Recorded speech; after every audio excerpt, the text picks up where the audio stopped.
What's up everyone, how are you all? Today we are back with another blazing Naruto story. What if Naruto met an immortal Uchiha from another world? If you enjoy, then please like, share and do comments. And also check the description box to original creator of this beautiful creation. Rong, keep up the good work. Once you finish this project, you'll get a handsome bonus. Keep it up, I believe in you. Looking at his boss's twitching smile, Rong Lin suppressed the urge to throw his keyboard at the man's face. Leaning back in his chair, he let out a self-deprecating chuckle. It's truly a world dominated by the rich. Tisk, tisk, splurging so much money on a game, what extravagance. In truth, the world wasn't short of anything except wealthy people. Shaking his head, Rong Lin returned to his work, muttering discontentedly under his breath. Rong Lin was a game designer, a decent profession in an era where the internet had spread globally.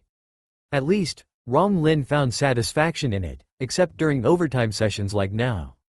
Some wealthy client, in a fit of anger, had thrown a massive sum of money at them, demanding they create an absurdly overpowered character for him. This kind of request would be impossible in online games, but for cash-grabbing web games, there were far fewer restrictions. If you could imagine it, someone could make it happen.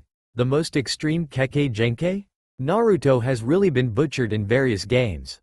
Poor Kagaya Otsutsuki. He wants the most op Kekkei Genkai, combining the Sharingan and Byakugan with no level restrictions too. What a pain. Rong Lin couldn't understand why some rich guy would obsess over a web game like this, but money talked. Taking the client's money meant fulfilling their demands. With the boss personally emphasizing that no mistakes could be made, Rong Lin knew he had to give it his all, or risk losing not just the bonus but possibly even his salary. After finishing this job, I'll take some time off and go traveling. If they don't let me leave, I'll quit. For the ultimate bloodline, I'll use the power of time manipulation combined with unrestricted upgrades for both the Byakugan and Sharingan. Good grief, what kind of monster am I creating? Monster. That's how Rong Lin described the character he'd designed. In the Naruto universe, whether it was the Sharingan or the Byakugan, if either could upgrade without limits, the person wielding them would become insanely powerful. And adding a Kekkei Genkai that controlled time? It was monstrous beyond description. Uchiha Rong Lin spent days holed up in the office, eventually indulging in a bit of wish fulfillment by naming the character after himself. Exhausted from barely sleeping, he collapsed onto his desk and drifted off. Rong Lin, wake up. The teacher is furious. In his daze, Rong Lin felt someone shaking him.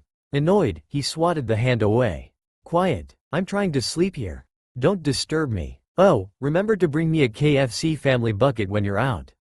These past few days have killed me. Silence. The classroom fell eerily quiet as everyone stared wide-eyed. Some were confused. What exactly was a KFC family bucket? Uchiha Rong Lin. A roar erupted through the classroom. Standing on the podium, Professor Bonchino's face darkened like the bottom of a pot. This brat was sleeping in class again. Was his lesson really that boring? Too noisy, Rong Lin mumbled, turning over to continue sleeping. Something about his name felt oddly familiar, but he brushed it aside. Sleep came first. Everything else could wait. All those late nights had drained him completely. Bonchino felt an overwhelming urge to toss him out the window. If not for the explicit instructions from the third Hokage to tolerate this behavior, he wouldn't have bothered being so patient. Ha ha ha. Laughter filled the room as children giggled. Sitting nearby, Uchiha Obito sighed, covering his forehead and turning away, thinking, this guy is hopeless. Something felt off, and Rong Lin opened his eyes. His mind went blank. The faces around him seemed familiar. Uchiha Obito, the infamous dead last student. Kakashi Hitaki, perpetually sporting his trademark bored expression. And Rin Nohara, the girl who would later push Obito toward darkness. And then he noticed their clothes, and upon looking down at his own tiny hands, resembling those of a 5 or 6-year-old, Rong Lin nearly fainted. A bunch of brats showing off. Who cares? After spending half a day piecing things together, Rong Lin finally understood his situation. First, he had somehow crossed dimensions and reincarnated into the very character he had created, Uchiha Rong Lin. Born from a union between the Uchiha and Hyuga clans, he was rejected by both families, leaving him an outcast. Except for Obito, who sympathized with him due to their shared misfortune, almost no one else acknowledged him. Memories flooded into Rong Lin's mind, forcing him to accept reality despite clinging to his adult mentality. He was now a child living alone in a dilapidated wooden hut, ostracized by society. Suddenly, a sharp pain shot through Rong Lin's eyes, radiating directly into his brain. He nearly collapsed as his eyes began shifting colors, sometimes crimson red, other times stark white. The two hues flickered rapidly, battling for dominance within his irises. Gripping his forehead, veins bulged along Rong Lin's temples as sweat poured down his face and neck like rain. His complexion alternated between red and white, as though the powers were fighting for control. Unable to endure the excruciating pain, Rong Lin collapsed, unconscious. That night, hunger woke him up. Hunger. It was the first sensation Rong Lin experienced upon regaining consciousness. Ignoring the stench of sweat clinging to him, Rong Lin rushed to the kitchen in search of food. Thankfully, the fridge contained several loaves of bread. Grabbing one, he devoured it hungrily. Suddenly, the bread slipped from his hand and dropped to the floor.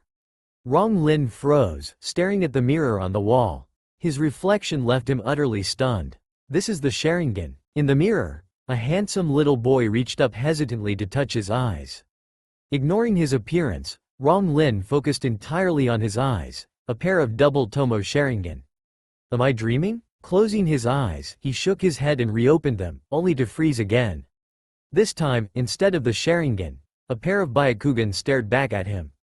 The same name, the same combination of Byakugan and Sharingan.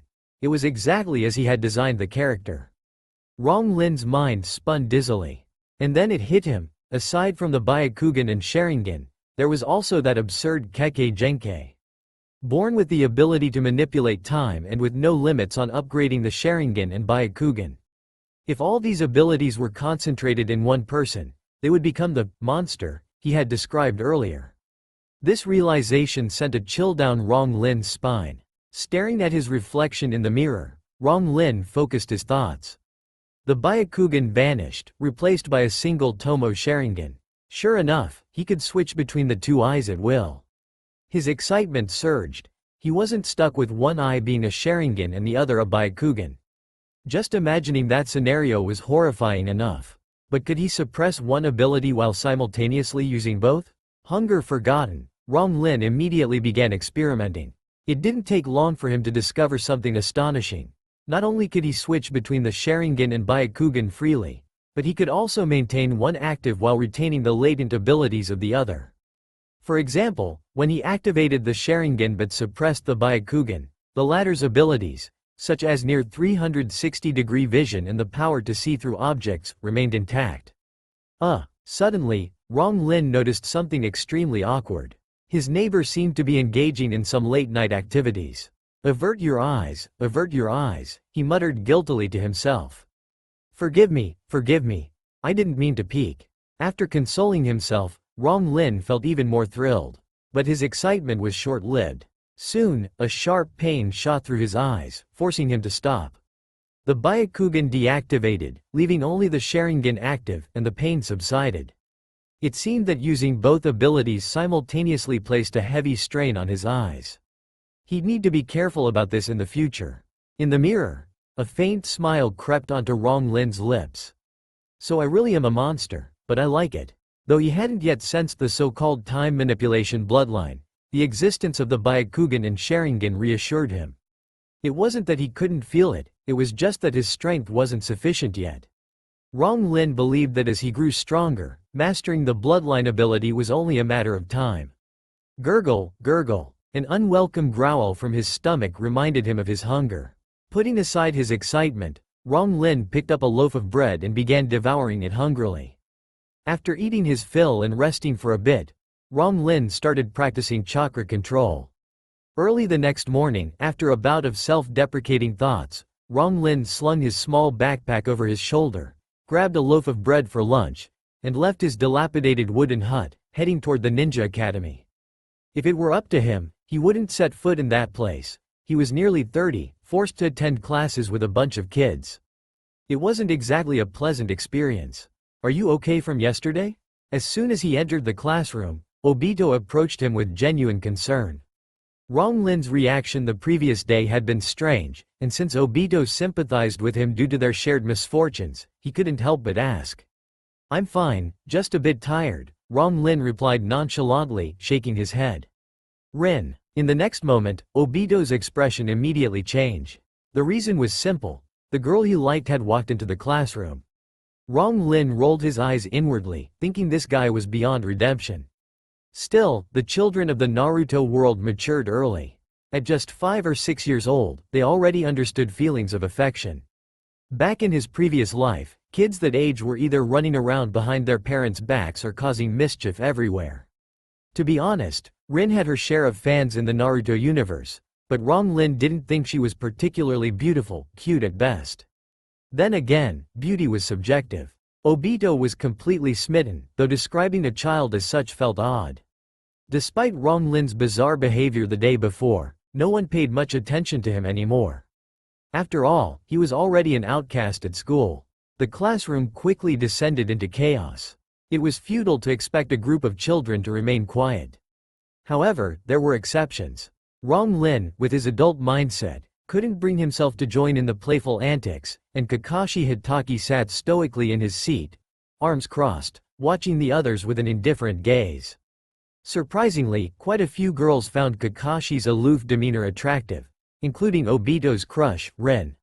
"The teacher's here." One shout silenced everyone. Banchino wasn't known for his patience among the teachers, and anyone caught under his scrutiny was in for trouble. Carrying his textbook, Banchino entered the classroom and was pleased to see everyone behaving properly.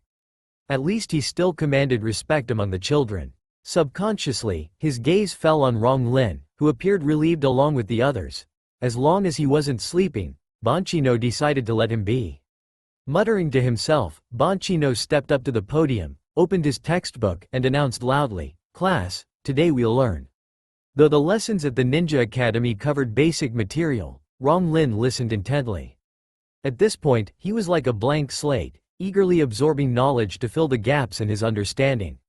Despite bearing the Uchiha name and having ties to the Hyuga clan, neither family acknowledged him. To grow stronger, Rong Lin knew he needed to study diligently. Great buildings rise from solid foundations, and Rong Lin wasn't foolish enough to believe that possessing unlimited upgrade Sharingan and Byakugan meant he could ignore everything else. "You want to enter the school library to study?" Banchino was in a good mood today. Everyone had behaved well, including the troublesome Uchiha Rong Lin, who had been surprisingly attentive during class. No mischief, no sleeping, just focused listening. For this student, Banchino had always adopted a hands-off approach.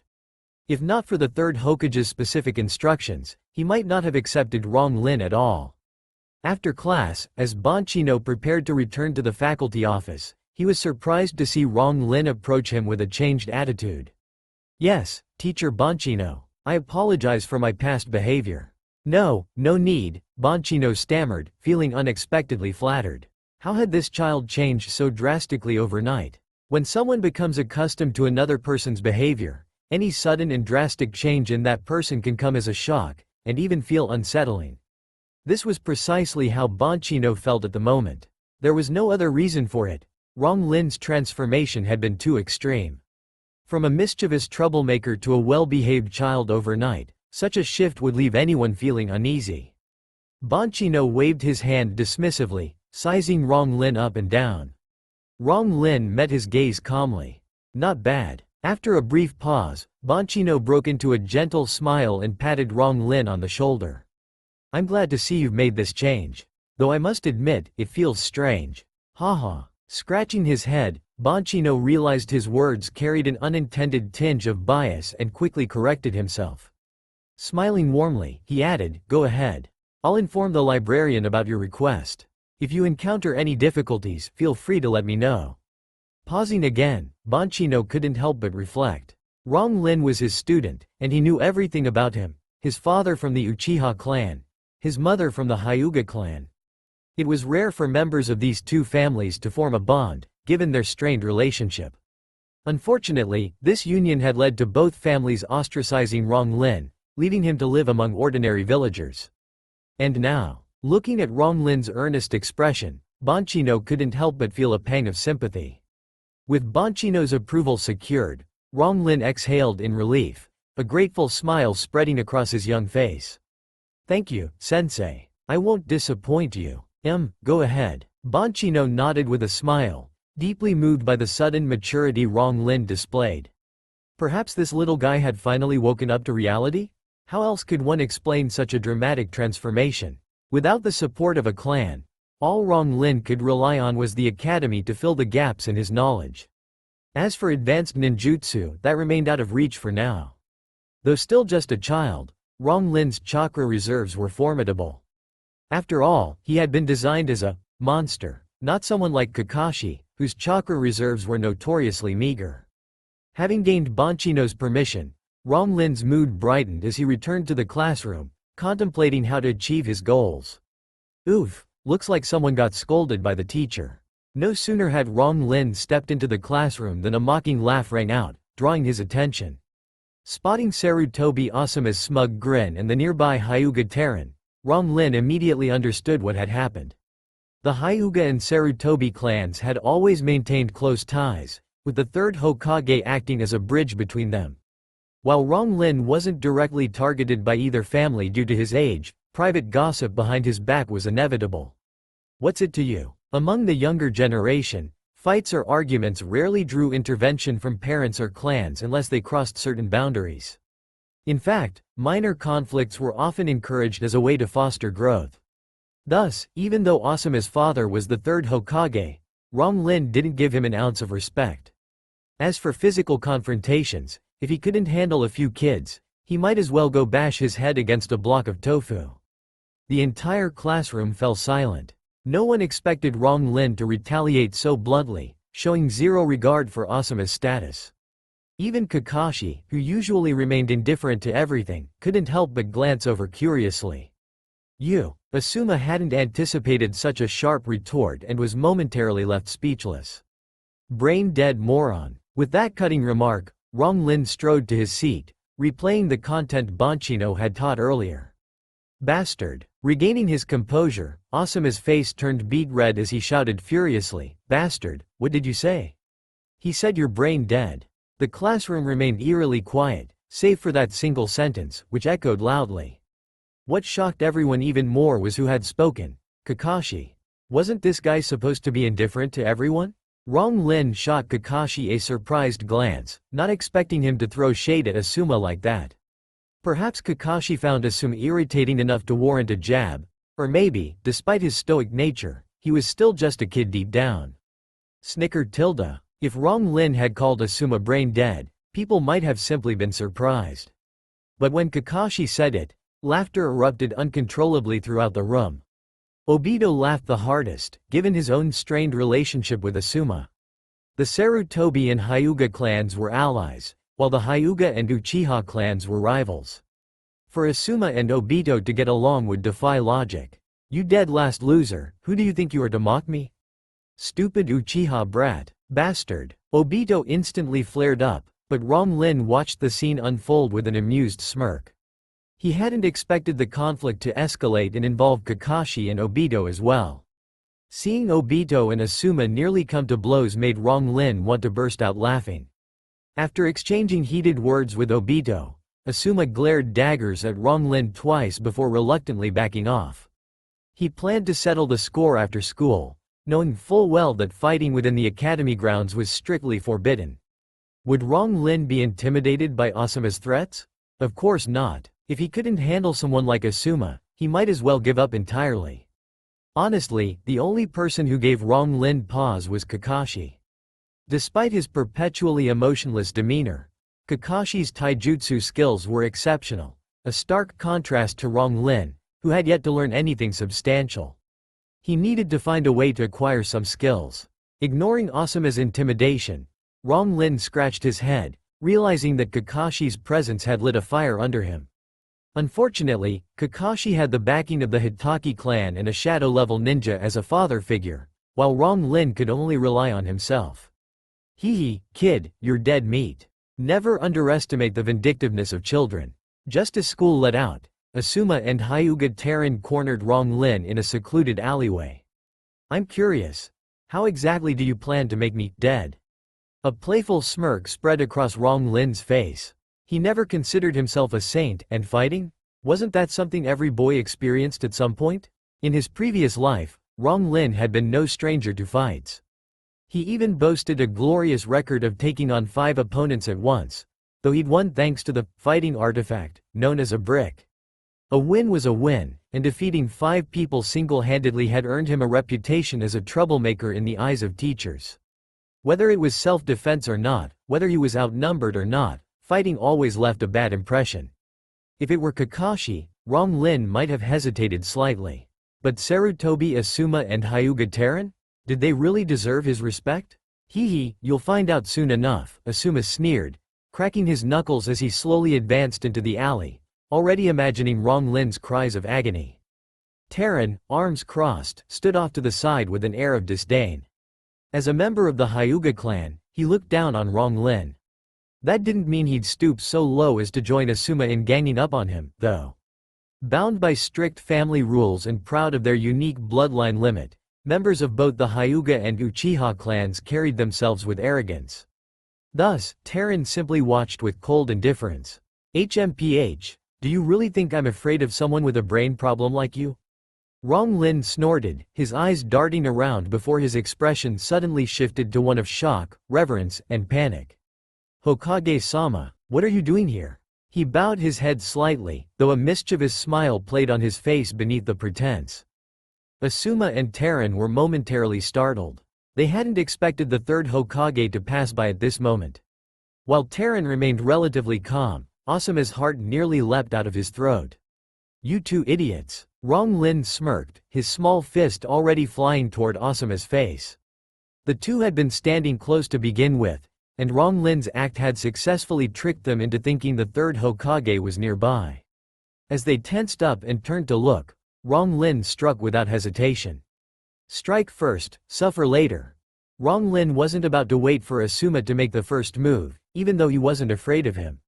Ah! A sharp, piercing scream echoed through the alley as Asuma clutched his eyes and stumbled back a few steps. "You tricked me." By the time he turned around, he realized there was no sign of his father's voice outside the alley. But before he could fully process what had happened, Rong Lin's attack landed. "Smart. Too bad there's no reward for it." Chuckling wickedly, Rong Lin seized the opportunity to deliver a heavy punch to Asuma's stomach. Asuma nearly passed out from the force, collapsing onto the ground like a boiled shrimp, his insides feeling as if they'd been twisted into knots. The heavy blow left Asuma writhing in pain. Rong Lin shook his hand with a look of mock disappointment. "What a letdown. I wonder if the 3rd Hokage would be so mad he'd blow his top if he saw you like this?" With a swift kick to Asuma's stomach, the intense pain caused him to faint against the wall, still reeling from the earlier blows. "Now it's your turn." Having dealt with one opponent, Rong Lin turned to face Terran, who stood frozen at the entrance of the alley, speechless. "Even though we're somewhat related, considering how the Hyuga clan looks down on me, I'll make sure to give you a proper welcome." "You." Terran's face darkened as he opened his mouth to spit out some fierce words. Unfortunately, Rong Lin didn't give him the chance, charging forward instead. After a flurry of grunts and groans, the alley fell silent. Rong Lin shook his hands, smiling as he walked away, leaving behind Asuma and Terran, both beaten to a pulp. Sigh. Shortly after Rong Lin left, an Anbu operative appeared in the alley. Looking down at the bruised and battered pair, he sighed and disappeared. What? Asuma and Terran were beaten up by Uchiha Rong Lin? In the Hokage's office, the 3rd Hokage's hand holding his pipe trembled slightly as his expression turned incredulous. Yes. It seems there was a verbal altercation at school, and afterward, they cornered Uchiha Rong Lin in the alley. But the result? The Anbu operative, wearing a dog mask, grimaced slightly beneath his disguise as he reluctantly recounted the events. This particular Anbu wasn't there by coincidence. He had been tailing Uchiha Rong Lin ever since his parents passed away. This little guy, I was worried he'd stay lost in despair, but it seems he's changed so much. The 3rd Hokage's face softened into a smile. He wasn't particularly concerned about his son getting beaten up, A trip to the hospital for some medicine and ice would fix that. After all, kids fought all the time, why dwell on it? Yes, it's as if he's become a completely different person. He even wants to study in the school library. Kneeling respectfully, the Anbu operative relayed everything he knew. The third Hokage took a deep drag from his pipe, the smoke swirling around his aging face, obscuring his expression. After a long silence, he finally spoke. Continue following him. Spread the word that if Uchiha Rong Lin needs anything, he has free access to the Academy's library. However, he cannot take any books outside, he can only read them there. Also, offer him some additional help where possible. The third's voice was filled with emotion, making it difficult to discern the reasoning behind his orders. The Anbu operative was momentarily stunned. But, Hokage-sama, he's still technically part of the Uchiha clan. Waving a dismissive hand, the third sighed. He no longer belongs to either the Uchiha or the Hyuga. His parents once asked me to look after him, and I refused. All I can do now is ensure his safety and offer some form of compensation. That's all. You may go. Yes. Holding his pipe, the third Hokage rose and walked to the window. Through the glass, he gazed at the silhouette of the Hidden Leaf village, sighing softly. He could only hope that the conflict between the Uchiha and Hyuga wouldn't hinder Rong Lin's growth. There was no doubt about it. Rong Lin was a victim of their feud. This is for me? The sudden appearance of the Anbu operative startled Rong Lin, who thought his secret had been discovered. Instead, he found himself receiving something unexpected, and incredibly valuable: scrolls containing ninjutsu techniques. Though they were low-level techniques, to Rong Lin at this stage, they were priceless treasures. Yes, by order of the Hokage. Additionally, you now have unrestricted access to the Ninja Academy's library. You may read any book there, though you cannot take them outside. The Anbu operatives came and went in the blink of an eye, leaving behind a single sentence and 2 ninjutsu scrolls before vanishing without a trace. If not for the 2 scrolls resting on the table, Rong Lin might have thought he was dreaming. Being granted unrestricted access to the Ninja Academy's library was understandable enough, but the 2 ninjutsu scrolls left him utterly baffled. The techniques contained within the scrolls were both relatively mundane C-rank fire release techniques. For someone from the Uchiha clan, these could easily be learned by visiting the clan's shrine. However, Rong Lin, who was ostracized by both the Uchiha and Hyuga clans, had no such opportunities. He wasn't even eligible to learn the Hyuga clan's signature gentle fist or taijutsu styles. Despite possessing both the Sharingan and Byakugan, 2 powerful bloodline abilities, he preferred keeping his Sharingan exposed rather than revealing his Byakugan. Activating the Sharingan wouldn't raise suspicions among the Uchiha, but the Byakugan was another matter entirely. Given the Hyuga clan's strict rules, if they discovered he possessed the Byakugan, they would undoubtedly capture him and place a cursed seal on him. Rong Lin had no intention of letting anyone control his life with a cursed seal.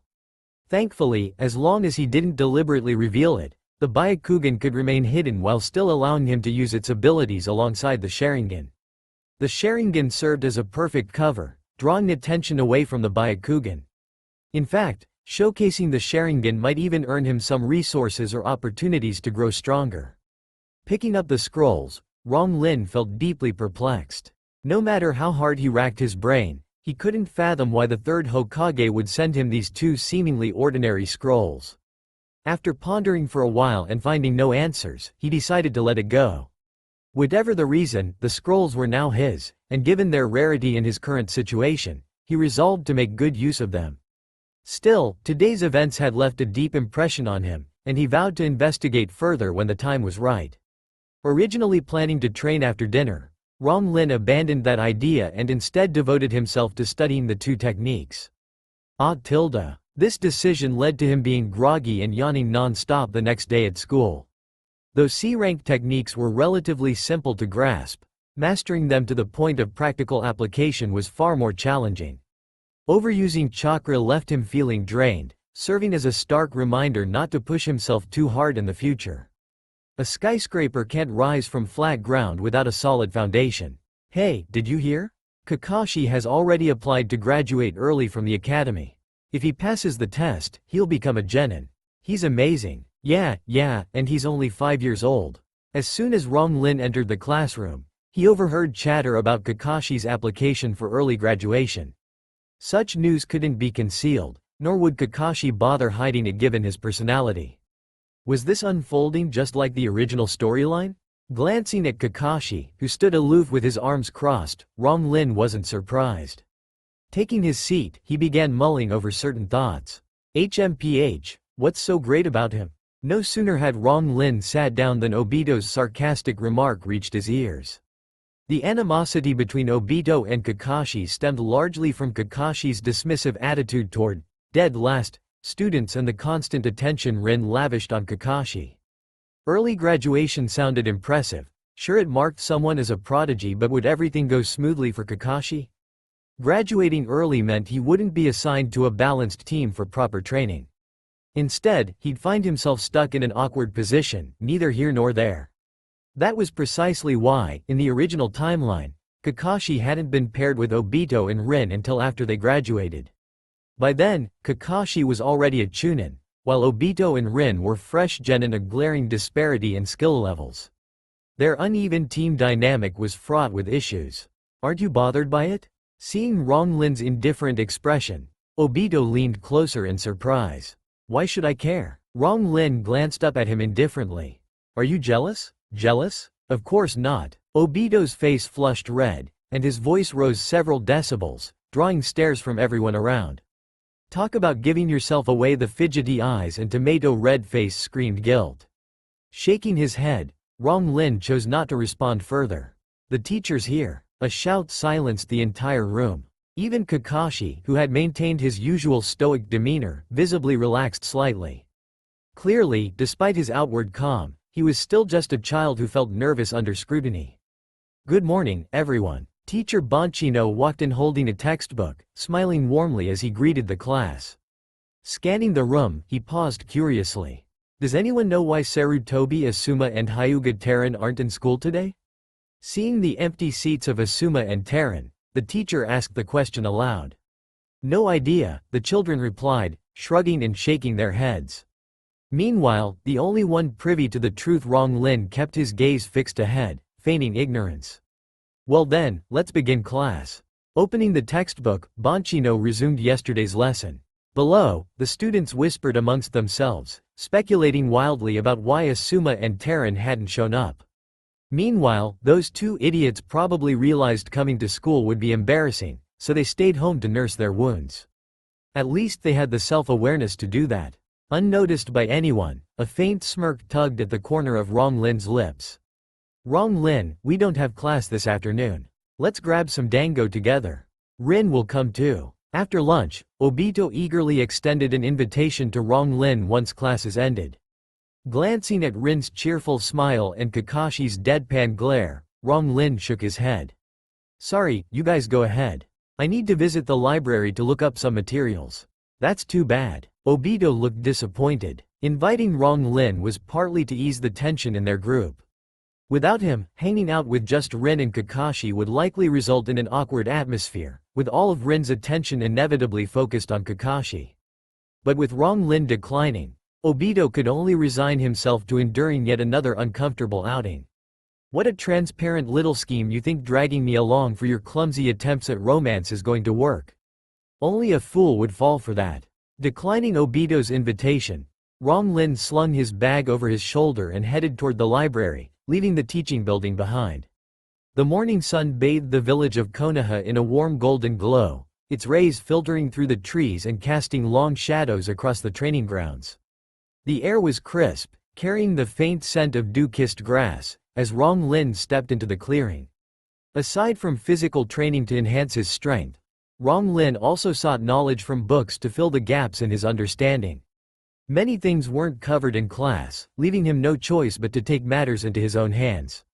Fortunately, with the tacit approval of Sensei Bonchino and the third Hokage, gaining access to the academy's library had been relatively easy for Rong Lin. After signing in, he picked up several books that piqued his interest and began reading intently, completely absorbed in their contents. This drew curious glances from others who entered the library. Typically, children around 5 or 6 years old would dread being asked to read extracurricular material. It was practically torture. Yet here was Rong Lin, an exception to the norm. Unbothered by the stares, Rong Lin immersed himself fully in the world of books. Gurgle gurgle tilde tilde tilde. Time slipped away unnoticed, stretching from noon well into the evening. It wasn't until his stomach growled loudly in protest that Rong Lin realized he hadn't eaten lunch. His empty stomach now demanded attention. Since the books couldn't be taken out of the library, Rong Lin reluctantly marked the pages he hadn't finished and left with a sense of regret. After enjoying a hearty meal, he made his way to the training ground. Whether it was taijutsu, shuri kenjutsu, or kunai throwing, all these areas required improvement. Rong Lin displayed a level of determination uncommon for a child his age, quietly persevering in a corner of the training field. Two idiots. As the bruises on their faces faded, Asuma and Taran returned to school. Feeling their hateful gazes boring into him, Rong Lin merely smiled faintly and muttered under his breath. Kakashi's graduation application soon reached the Hokage Tower. However, processing such applications required time approval and official stamps from the third Hokage himself. Even though it took 2 months, Kakashi eventually graduated at the tender age of 5, becoming the first student of his cohort to do so. Hailed as a prodigy, news of Kakashi's achievement spread throughout Konoha and even reached other hidden villages, drawing significant attention. Much of this recognition stemmed from his father, Tsukumo, White Fang, Hitaki, one of Konoha's shadow-level elites. Unfortunately, history loomed ominously over the horizon. Tsukumo's tragic suicide was drawing near, and Kakashi would suffer greatly because of it. While Kakashi earned fame as the new genius of Konoha, few noticed another name quietly rising in prominence: Uchiha Rong Lin. His grades ranked first across all subjects. Had Kakashi not graduated early, their achievements might have invited comparison. But due to Kakashi's brilliance overshadowing everything else, Rong Lin's accomplishments were subconsciously overlooked by most. Still, some people paid attention, like the third Hokage seated within the Hokage Tower. 997, 998, 999. Within the training ground, Rong Lin continued his monotonous taijutsu practice, repeatedly punching and kicking with mechanical precision.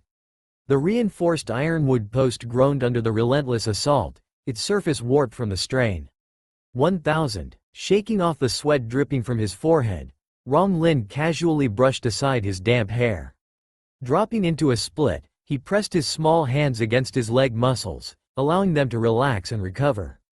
A brief pause later, the next grueling exercise began: 1000 frog jumps. Huh, Rong Lin, I didn't expect to find you training here. An unexpected voice interrupted Rong Lin just as he prepared to continue. Looking up, he saw Maida Guy standing there, his face alight with excitement. Hello, Guy. Didn't think I'd run into you here. Rong Lin greeted him with a smile. Hee. Guy flashed his trademark grin, giving a thumbs up. Of course, I'm determined to surpass Kakashi. Youth is always filled with fiery passion, isn't it?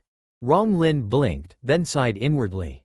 So Guy was already spouting this kind of rhetoric at this point? To be honest, Rong Lin's relationship with Guy wasn't particularly close. At best, they exchanged polite greetings when they crossed paths. Due to certain limitations, Guy couldn't use ninjutsu, and his academic performance was abysmal. If Obito was considered the dead last, Guy was outright labeled a failure. However, Guy didn't let any of that bother him. Instead, he devoted himself wholeheartedly to mastering taijutsu, enduring brutal self-inflicted training regimens every day to push his limits further.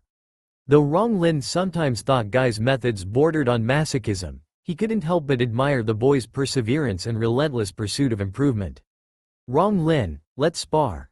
Only through real combat can we truly improve, right? Guy exclaimed enthusiastically, oblivious to Rong Lin's exasperated expression. Spar? Tilting his head thoughtfully, Rong Lin studied the excited boy before him, noting the thick bandages wrapped around his limbs. After a moment's consideration, he shrugged and replied, all right. Yay, awesome. Overjoyed, Guy pumped his fist triumphantly, jumping high into the air while tears of gratitude streamed down his cheeks. A flock of crows seemed to fly past Rong Lin's head as he internally lamented, agreeing to this. What had he gotten himself into? This guy's eccentricity was off the charts. Rong Lin feared his IQ might plummet to match Guy's level if he wasn't careful. Then here I come. Unable to contain his excitement, Guy charged forward without warning, shouting, Konoha Senpu. Not even bothering to announce his attack, Guy unleashed a spinning kick aimed straight at Rong Lin. Smiling wryly, Rong Lin countered with the same move. Konoha Senpu. The identical technique erupted from two vastly different individuals. Ah! A cry of pain echoed as Guy, who had initiated the attack, was sent flying backward.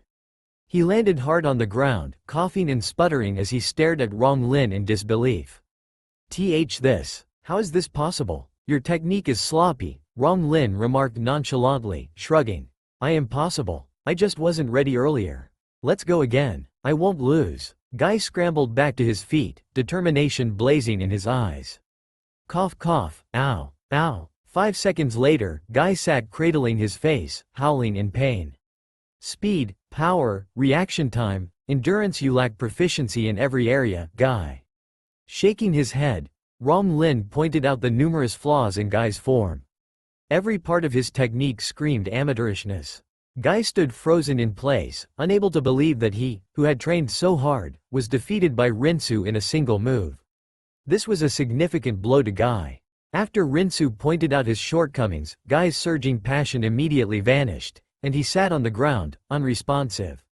It was demoralizing, but Rinsu had to point it out, because it was good for Guy. While actual combat could improve fighting experience, given Guy's current strength, it was better for him to quietly train. If you feel my words hurt your pride, then I apologize. Rinsu spread his palms, looking at the dazed Guy, his tone becoming stern. But you're still too weak right now. I'm sorry, that's what I truly think. If you're not convinced, you're welcome to challenge me anytime. 1, 2. After speaking, Rinsu continued his interrupted training, letting the devastated Guy slowly reflect on the previous fight in his words. I will, Uchiha Rinsu. I will definitely defeat you. From today onwards, I will strive with the goal of defeating you. After a long while, Guy, still sitting on the ground, slowly came to his senses. He yelled with a red face and immediately ran off, leaving Rinsu, who was doing frog jumps, startled. Isn't your goal Kakashi? How did it shift to me? This made Rinsu somewhat speechless, but it didn't matter. Challenging him would only become increasingly difficult. Guy would find that what he said today was destined to be impossible to achieve. Haven't you watched enough, Kakashi?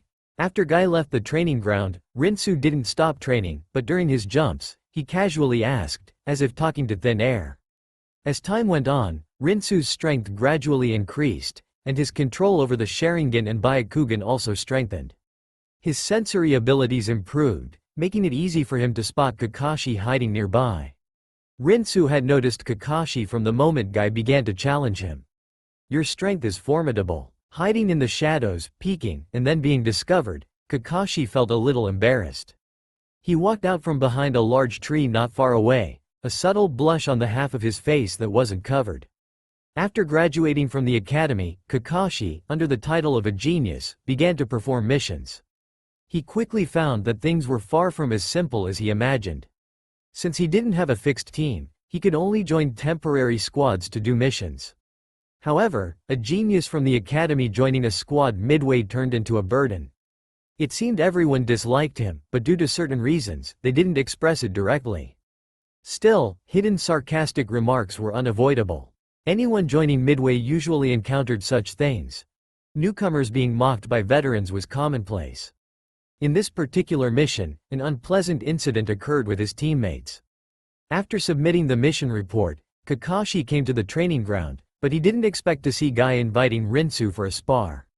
But everything that happened next left Kakashi speechless. This was no spar, it was simply a one-sided massacre.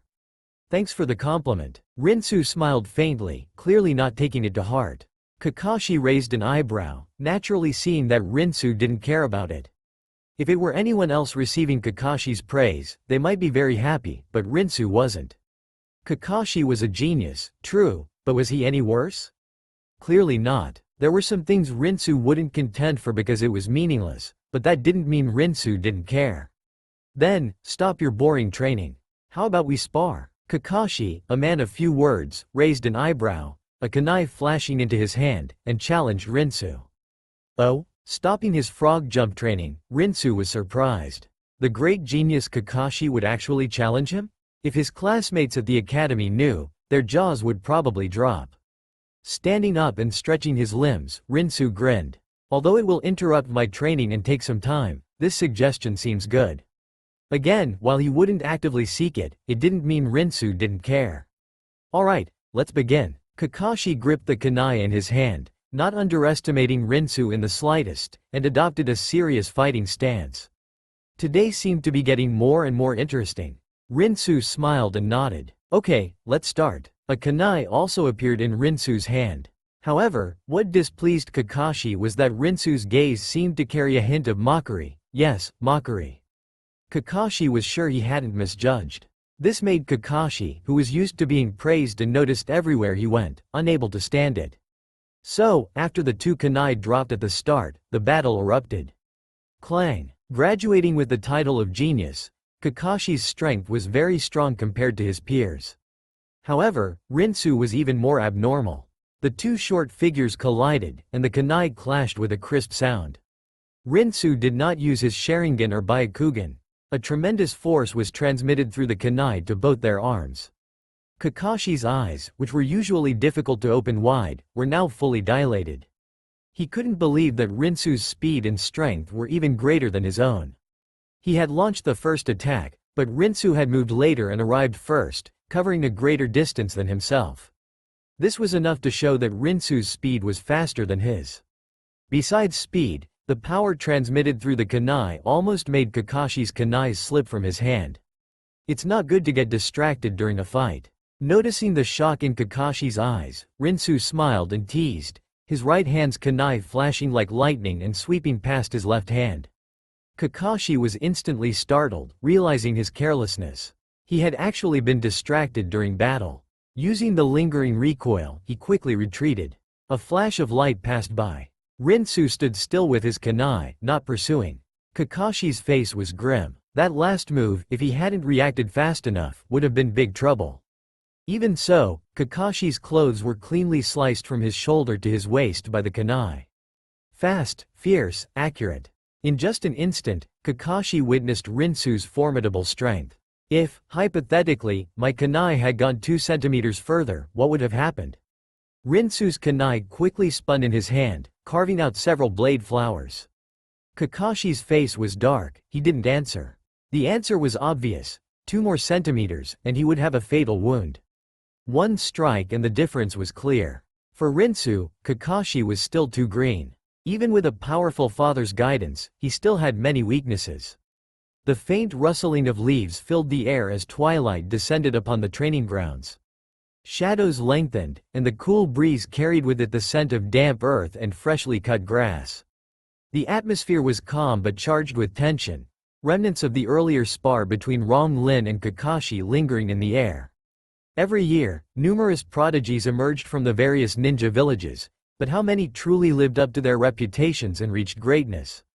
2 interesting youngsters. In the Hokage's office within the Hokage Tower, Hiruzen Sarutobi gazed into the crystal ball before him, a faint smile tugging at the corners of his lips.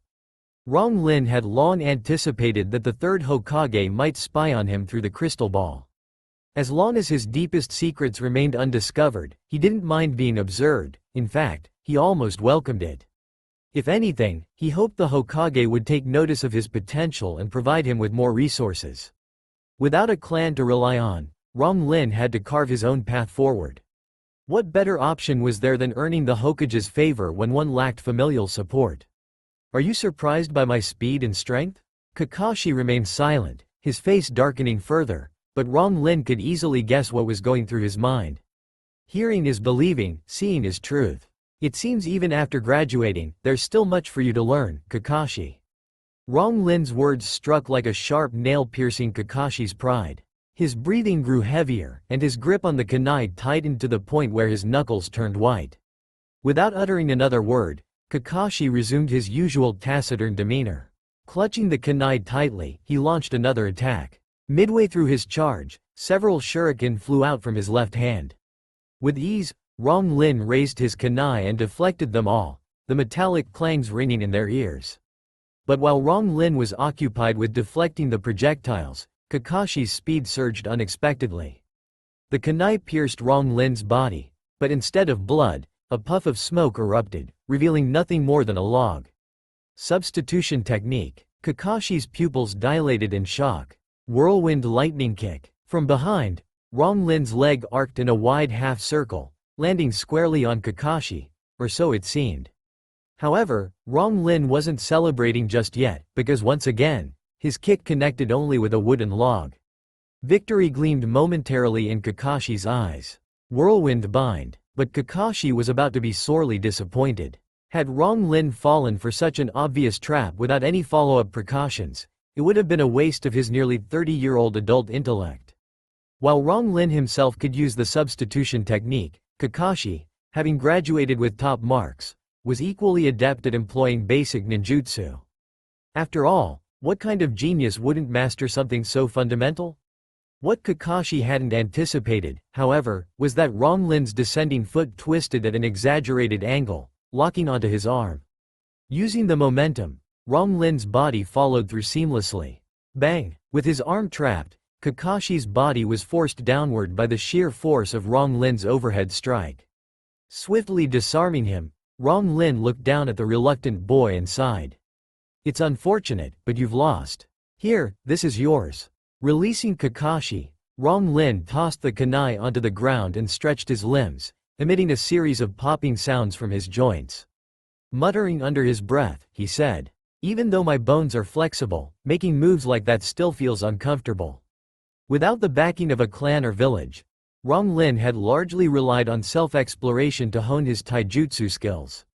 Along the way, he'd incorporated techniques from his past life, such as yoga and Brazilian jiu-jitsu.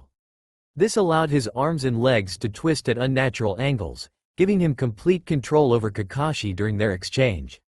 Though unconventional, these methods caught Kakashi completely off guard. Fortunately, Rong Lin didn't delve too deeply into these obscure practices. Many forms of taijutsu could achieve similar results, for instance, Orochimaru's rather unsettling abilities. Just thinking about tongues stretching out several meters like snakes made Rong Lin shudder involuntarily. Hopefully, this guy won't end up stalking me like Guy does, he thought, glancing at Kakashi, whose gaze had grown distant. Shaking his head, Rong Lin returned to his unfinished training. To be honest, Kakashi's loss was somewhat frustrating. They hadn't even exchanged any offensive ninjutsu during their bout. Still, a loss was a loss, and excuses wouldn't change that. "You possess the strength to apply for early graduation. Why do you remain in school?" Despite his defeat, Kakashi quickly accepted reality. Like Guy, he now regarded Rong Lin as both a rival to surpass and a target to defeat. Yet one question lingered in his mind. Why hadn't someone of Rong Lin's caliber applied for early graduation?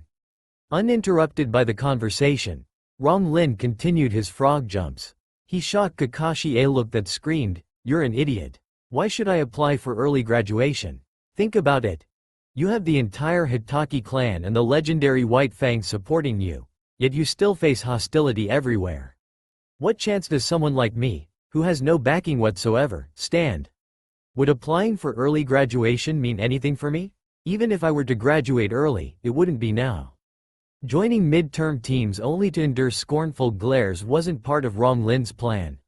Even if he did decide to graduate early, he'd wait until the advanced class finished so he could join a balanced team. "I didn't rely on my clan's help," Kakashi wanted to shout in defense. But the words died in his throat. Even if he spoke them aloud, who would believe him? Without clan support, how did you receive your education? Forget the academy, your presence there was merely ceremonial. You graduated in a single year, mastering knowledge others spent years learning before they even stepped foot inside the school gates. Doesn't that count as clan support? And then there was Sakumo's guidance. Though it could be considered father-to-son teaching, you're still part of the Hitaki family, aren't you? 999, 1000. Finally completing his training regimen for the day, Rong Lin stopped. Kakashi hadn't left, he simply watched silently, his gaze never wavering from Rong Lin's every move. Wiping the sweat from his brow, Rong Lin prepared to head home. On the way, he planned to buy groceries and treat himself to a hearty meal. You know, you can always return to school. Over time, you'll realize there's still plenty to learn. Until next time, Kakashi. At 5 years old, even a prodigy like Kakashi had many areas of immaturity, his mentality foremost among them. Unless, of course, you were someone like Rong Lin, who outwardly appeared 6 but inwardly carried the mindset of a 30-year-old. Of course, exceptions existed. Children who endured harsh circumstances often matured faster than their peers. But Kakashi? Not likely. That perpetual deadpan expression and those perpetually droopy eyes were clear indicators that he was merely a step above his peers. In the training field, Kakashi silently watched Rong Lin depart, his unwavering gaze trailing the figure until it disappeared entirely. After enjoying a hearty meal, Rong Lin took a short rest before beginning his daily task of refining chakra. As for the events of the day, they had already been cast out of his mind. Defeating Guy and Kakashi, what could that change? Only through hard work and becoming stronger could he alter his current situation and fulfill the ambition buried deep within his heart. The next day, news of Kakashi returning to class spread throughout the entire ninja academy, leaving many incredulous. Wasn't this guy busy carrying out various missions? How could he return to school? Unfortunately, Kakashi wouldn't explain his reasons, and Banchino didn't inquire either, simply welcoming him back. In fact, when Kakashi returned home and explained everything, all he got from his father was one sentence: then continue attending class. Clearly, Tsukumo also felt it wasn't the right time for Kakashi to begin field training, but he wouldn't interfere with Kakashi's decisions. No matter what path he chose, Tsukumo would support it fully. It was the road Kakashi had chosen, and even if he had to crawl, he would walk it to the end. Among everyone, only Rong Lin seemed indifferent to Kakashi's return. However, the two pairs of eyes constantly staring at him from behind made him feel exasperated, one belonging to Guy, and the other to Kakashi. This made Rong Lin wonder if his back had turned into the classroom blackboard, worthy of such intense scrutiny. Obviously, Kakashi had been deeply affected by Rong Lin, yet Rong Lin remained as usual, attending class, finishing class, reading in the library, and training on the practice field. During this time, both Guy and Kakashi had challenged him multiple times, but each challenge was politely declined. Even during practical combat lessons, they were deliberately separated. These classes were meant to hone students' real-world combat experience, not to determine who ranked first or second. Of course, the year-end assessment was an exception. What made Rong Lin both amused and frustrated was that whenever he went to the library to read or trained on the practice field, there was always a little shadow trailing behind him, Kakashi.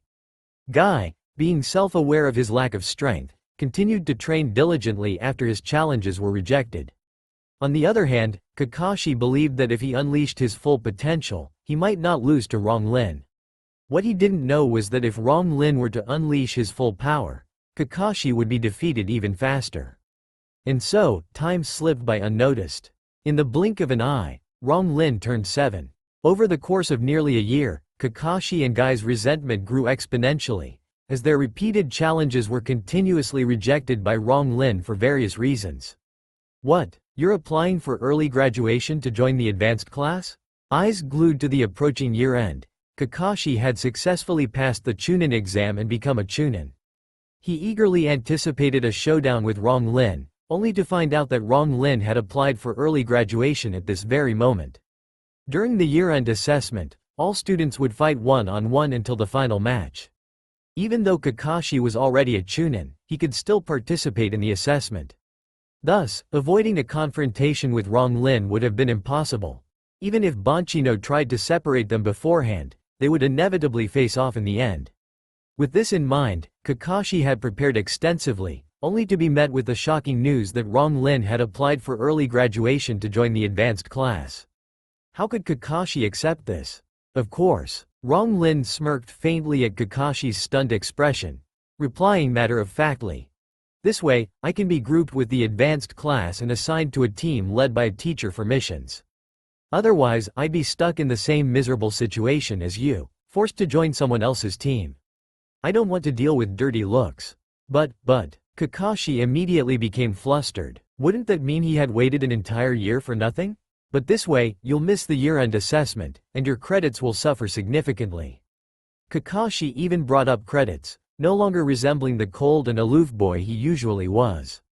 Truthfully, Kakashi was driven to desperation by Rong Lin. His losses in the training field were inexplicable, and his repeated challenges were denied. Just when he thought he'd finally get his chance during the year-end assessment, Rong Lin suddenly applied for early graduation. How could he not be anxious? There's no helping it. I don't want to join someone else's team, nor do I want to wait another year or two to graduate with my peers. So, I've decided to graduate early. As for the year-end assessment, if I miss it, then so be it. Outwardly, Rong Lin appeared nonchalant, but inwardly, he was laughing hysterically. He never expected Kakashi to have such a cute side. Uchiha Rong Lin. Before Kakashi could continue, Bonchino's arrival interrupted him. Your application has already been submitted to the Hokage. Given your outstanding performance over the past year, your request will soon be approved. However, you will miss the year-end assessment. Be mentally prepared. It will be conducted alongside the advanced class, so don't feel too much pressure. After speaking, Bonchino patted Rong Lin's shoulder encouragingly, his tone filled with pride. Among the students he taught, there were 2 prodigies, and he could proudly boast about them to other teachers. Therefore, he wholeheartedly supported Rong Lin's decision to graduate early. I'm quite looking forward to it. I wonder which teacher's team I'll be assigned to? Ignoring Kakashi's gaze, brimming with resentment, Rong Lin leaned against his desk and muttered to himself. Beside him, the seat was empty. His former desk partner, Uchiha Obito, had already changed seats. As Obito put it, he didn't want to sit next to Kakashi anymore. Who could blame him? With Kakashi receiving certain privileges, an indignant Obito had no choice but to ask the teacher for a seat change. Old man, don't push it too far. I told you I wanted some time off. I don't want to take on rookies. Inside the Hokage's office building, Tsunade slammed her palms on the desk, venting her frustration. Across the entire Hidden Leaf village, no one but Tsunade dared to barge into the Hokage's office, kick the door open, and slam the table. Faced with Tsunade's outburst, the third Hokage's expression remained unchanged. With a pipe in his mouth, he calmly met her furious gaze. Because there's a young student in this year's batch who has applied for early graduation to join the advanced class. That's why I've chosen you to lead them. Although Minato might be more suitable, he has other arrangements. Don't try to fool me with such excuses. Don't think I don't know what kind of students are graduating this year. Aside from Kakashi, who else is worth mentioning? Tsunade wouldn't take on this troublesome task just because of the third Hokage's words. To her, mentoring rookies was nothing but a hassle, especially since she was also serving as the head of the medical department. Uchiha Rong Lin. Everyone only notices Hitaki Kakashi but overlooks the brilliance hidden beneath his shadow. The third Hokage took a long drag from his pipe, exhaling a cloud of smoke that made Tsunade wrinkle her nose in distaste. His grades are excellent, truly impressive. Looking over Rong Lin's file, Tsunade had to admit that his performance was outstanding. Not only did he surpass his peers, but he even rivaled the previous year's graduates, almost on par with Kakashi. But even so, it's not enough to make me take this on. You know how busy I am with the medical department. Turn to the next page, the third Hokage said calmly. Tsunade frowned but flipped to the second page of the file. After a quick glance, her expression turned slightly shocked. Is all of this true? The third Hokage drew out a long hum, pondering as he spoke. It's all true. That's why I want you to take him under your wing. The medical department can wait for now. After the war, all the villages are in a period of recovery, including Konoha. There's not much at the medical department that requires your personal attention right now. The implication was clear. Tsunade wasn't as busy as she claimed. Otherwise, the third wouldn't have assigned her this task. Tsunade rolled her eyes in exasperation. I never expected this kid, who's disliked by both the Uchiha and Hyuga clans, to be such an undeniable prodigy. I wonder if the Uchiha will regret their actions once they find out? After all, what they've done has essentially cut off his path back to the Uchiha clan. The third Hokage continued puffing on his pipe, remaining silent. The answer was obvious. No, they wouldn't regret it. Not only had the ties between Rong Lin and the Uchiha been severed, but even if they did feel remorse, the pride of the Uchiha clan wouldn't allow them to swallow their pride and welcome him back. That was the Uchiha way. As for the Hyuga clan, they would never accept him unless Rong Lin revealed the Byakugan. At just 7 years old, he awakened the Sharingan, excelling in every subject. Fine, I'll take him on. After some consideration, Tsunade finally accepted the mission. She understood the third's intentions. Beyond mentoring Rong Lin and ensuring his growth, this was also about giving him a powerful ally. With Tsunade backing him, even if the Uchiha or Hyuga clans grew displeased, they wouldn't dare act against Rong Lin. There were other reasons that prompted Tsunade to accept the task, particularly the lingering tension between the Uchiha and Senju clans. While the feud between the Uchiha and Hyuga clans was significant, the animosity between the Uchiha and Senju ran even deeper. Though recent years had seen the gradual decline of the Senju clan due to casualties in battle and integration into civilian society, the underlying issues remained unresolved. I hope you can help him grow. You know what Konoha is facing. The third Hokage's expression suddenly darkened. I understand. This brought Tsunade back to some unpleasant memories she'd rather avoid, dampening her mood. Picking up the file from the desk, she left the Hokage's office, her high heels clicking against the floor. A decline in talent. This was the awkward reality Konoha faced after the Second Shinobi World War. The difficulty in nurturing the next generation. It wasn't just Konoha. The other major ninja villages faced similar challenges, especially those hit hardest by the war. Konoha, Sanagakure, and Iwagakure. Who would be assigned as their sensei? That night, instead of training as usual, Rong Lin chose to rest early in preparation for the next day's assessment. Bonchino was right. Rong Lin's application was quickly approved, and he would undergo the evaluation alongside the advanced class members rather than being assessed individually like Kakashi. The next morning, Rong Lin arrived at the training ground early. Since he had applied for early graduation, there was no need to wait at the academy for a teacher to arrive. Instead, he went directly to the training field, where his teammates and instructor would meet him. "Hey, nice to meet you, Uchiha Rong Lin. I didn't expect we'd be taking the assessment together." Soon, 2 older children, 1 boy and 1 girl, arrived at the training ground. The girl greeted Rong Lin first, unfazed and cheerful, introducing herself. "I'm Haru Aim Yuru, and this guy here is Shimura Otto. He's pretty quiet, so don't mind him too much." A team consisting of 2 boys and 1 girl was common. However, Rong Lin hadn't expected someone from the Shimura clan to be part of his group.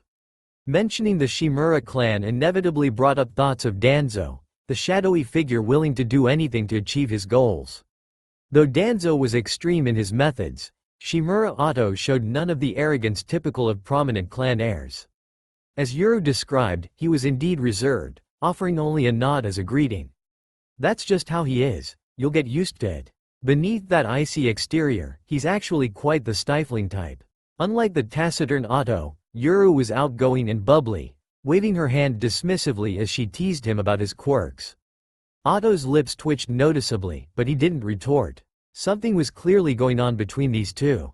If there weren't something special between them, no man would tolerate such teasing about his flaws. Rong Lin immediately guessed the nature of their relationship. It wasn't hard to imagine given their dynamic. One was stifling, the other carefree. And considering the world of Naruto, teenage romance wasn't unheard of. How did these two end up together? Rong Lin thought idly. "Nice to meet you both. I'm Uchiha Rong Lin. I'm glad to be on the same team." For Rong Lin, adapting socially came naturally. It was simple interpersonal interaction, though it might prove challenging for someone like Kakashi. No one enjoyed having their warm enthusiasm met with cold indifference, even if the person in question was a prodigy or the heir of a prestigious clan with a powerful father. "Hee, Uchiha Rong Lin, what a cool name." Senpai, your name is great too." "Of course, I was born during the spring rain season, and my name reflects the evening time of my birth." "Pretty poetic, huh?" It didn't take long for Rong Lin to understand why Otto's lips and eyebrows kept twitching. If it were him, he'd have lost patience ages ago. This experience solidified Rong Lin's resolve. When it came to finding a partner, he'd steer clear of chatterboxes. They could drive anyone insane.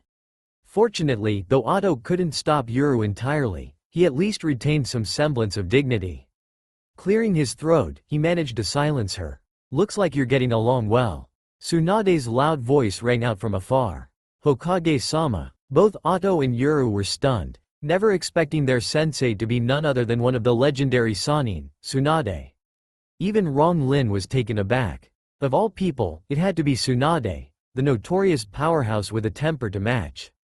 Seeing Tsunade appear, Rinsu's first reaction was neither shock nor joy. A normal person, upon learning that their squad leader was Tsunade, one of the Sannin, would undoubtedly be overjoyed. But Rinsu had no such joy. Tsunade was indeed formidable, but only if you could get along with her normally. Otherwise, with her personality, she would definitely flay you alive, even if it didn't kill you. This was no exaggeration. His eyes involuntarily drifted towards certain parts of Tsunade, and Rinsu couldn't help but feel his mind wander, though such thoughts quickly dissipated. Although Tsunade was roughly the same age as him, considering her current physical age, she could easily be his mother. Tsunade's expression was indifferent. She responded softly, her face devoid of emotion, her beautiful eyes constantly sweeping over the three of them. Honestly, Tsunade wasn't exceedingly beautiful, but she was irresistible due to her good background, good figure, and immense strength. A subtle, almost imperceptible aura slowly enveloped the three of them, centering on her. Rinsu, with his superior sensory abilities, was the first to detect it. He smiled bitterly in his heart, realizing that today's intimidation was unavoidable. The usually enthusiastic Shino and Haruyu's faces changed when they felt it, as if a great mountain was pressing down on them, making it impossible to breathe. Facing the same oppressive force, Rinsu could calmly endure it, but Shino and Haruyu were utterly unable to resist. Observing the three of them in secret, Tsunade sighed in her heart, agreeing with the old man third's assessment. From today onwards, you will be members of Team Tsunade, and I will be your squad leader. Tsunade looked at the three with a serious expression. The oppressive feeling on them instantly vanished. This oppression didn't have much effect on Rinsu, but it was quite overwhelming for Shino and Haruyu. Their faces turned pale, and a little cold sweat appeared on their foreheads. Their previous excitement and enthusiasm were gone. I don't want to say too much, because there's no need, unless you can pass the assessment and gain recognition. Tsunade spoke to herself, getting straight to the point. What kind of test will it be? The traditional bell-stealing test, or something else? Rinsu pondered inwardly. The bell-stealing test was a Konoha tradition, though some squad leaders proposed other tests. The test is simple. Tsunade unfastened two small bells from her belt, a slight smile curving her lips. Take it from me within 1 hour. The script seemed a bit off. Rinsu squinted, really wanting to know what Tsunade was thinking, but unfortunately, he couldn't read minds. His intuition told him that there was definitely something wrong. There was no bento box, it was limited to 1 hour, and she didn't say what would happen if they didn't get the bells. One had to remember that Tsunade only had 2 bells, and the team had 3 people. 2 bells for 3 people simply weren't enough to distribute. Having watched Naruto, Rinsu knew that it wasn't necessarily required to get the bells to pass. This test was more about testing the team's cooperation and trust. How can we lay a hand on you, Lady Tsunade? Haruyu, who had always idolized Tsunade, opened her mouth slightly, looking surprised. Shino didn't show it as overtly, but it was almost the same. This made Rinsu sigh in his heart. What kind of teammates are these? Rinsu could almost guess that the three of them would definitely be severely tormented by Tsunade later, or rather, given a lesson. But Shino and Haruyu actually held the idea that they couldn't lay a hand on their idol. This left Rinsu speechless. Oh, is that so? Then don't lay a hand on me. The test didn't say I couldn't lay a hand on you. Tsunade wore a strange smile, looking at the two, a hint of cunning and amusement in her eyes. Shino and Haruyu finally realized. This was a test, not a fan meeting. But the words were already out. What now? The two exchanged glances, then looked back at Rinsu, their eyes full of apology. Facing such an odd pair, even if you were angry, you couldn't express it. Hopefully, their future path will be smoother, with fewer setbacks. Then let's begin. The third Hokage thinks highly of you. Let me see if it's true. Shaking the bells in her hand, Tsunade looked at Rinsu casually. You now have 10 minutes to discuss how to take the bells from my hand. Tsunade put on a very approachable expression, giving them 10 minutes to discuss. I'm very considerate. What do we do? Looking at Tsunade, who was staring blankly at the sky, Haruyu's face was full of difficulty and conflicted emotions. After the initial shock and excitement, the fire in her heart cooled down. Taking bells from Tsunade, one of the Sannin, was not an easy task. Shino didn't speak, but looked at Rinsu. He understood that among the team, Tsunade valued Rinsu the most. Coupled with his naturally reserved and unassuming personality, Shino's first reaction was to see what strategy Rinsu had. As for Haruyu, Shino didn't have much hope for her. "Yeah, what should we do? I know my own limits." Haruyu also looked at Rinsu. Rinsu couldn't help but roll his eyes and said with a bitter smile, "There's a way, but it's useless against Tsunade." "Why? Since there's a strategy, why say it's useless?" "Because in front of absolute power, all schemes are like a thin sheet of paper, one poke and it breaks." Anyone who had watched Naruto knew Tsunade's fighting style. It was brutal. One punch could make your liver and guts tremble. "Then we have no hope?" Yuzuru and Shino exclaimed in surprise. "Do you think the Sannin's title is just talk?" He rolled his eyes at the two, seeing their dejected expressions. Rinsu didn't say much more. Honestly, he really didn't have a very good plan. If the strength gap between them wasn't too large, they could try. But if the gap was so large that it made you feel despair, any strategy was useless. 10 minutes passed quickly. During that time, the three could only stare blankly at each other. Rinsu felt that Tsunade would be serious and wouldn't let the three of them pass the test so easily.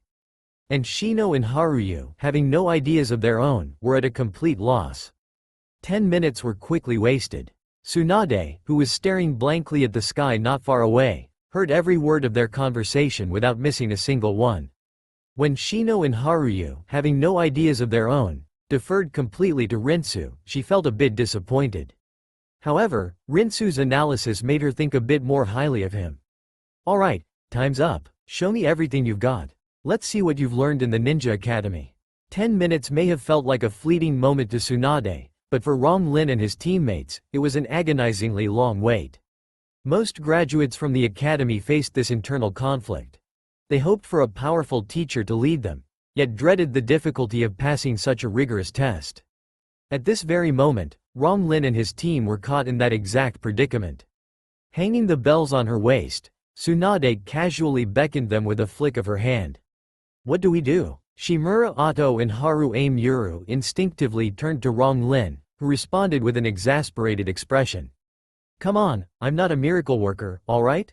What do we do?" "Improvise. One word, attack." Whoosh! With a loud shout, Rong unleashed several kunai from his hands, each targeting different vital points on Tsunade's body. Rong sudden attack left Otto and Yuru momentarily stunned before they snapped back to reality.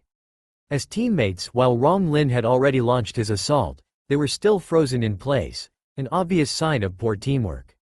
Though they had just met and lacked any semblance of coordination, Rong's intent to attack was clear. Their delayed reaction only highlighted how sluggish their combat awareness was. "Oh, not bad at all. Though your attacks lack power, they're quite impressive for someone your age." Damn it. In an instant, Tsunade's figure blurred into a mere afterimage as she effortlessly dodged the incoming kunai. With his Sharingan and Byakugan activated, Rong noticed the sharp gust of wind approaching from the side, but his body couldn't keep up with his mind. Bang! Rong, charging ahead, was sent flying backward like a rag doll. He crashed heavily onto the ground, leaving a long skid mark behind him. Cough, cough. His insides felt like they were twisted into knots. Rong let out a dry cough, nearly choking on his breath. Hiss. Everything happened so fast. By the time he realized it, Rong was already lying on the ground, having slid a considerable distance. Otto and Yuru gasped in shock, quickly retreating to help Rong up. "Uchiha Rong, are you okay?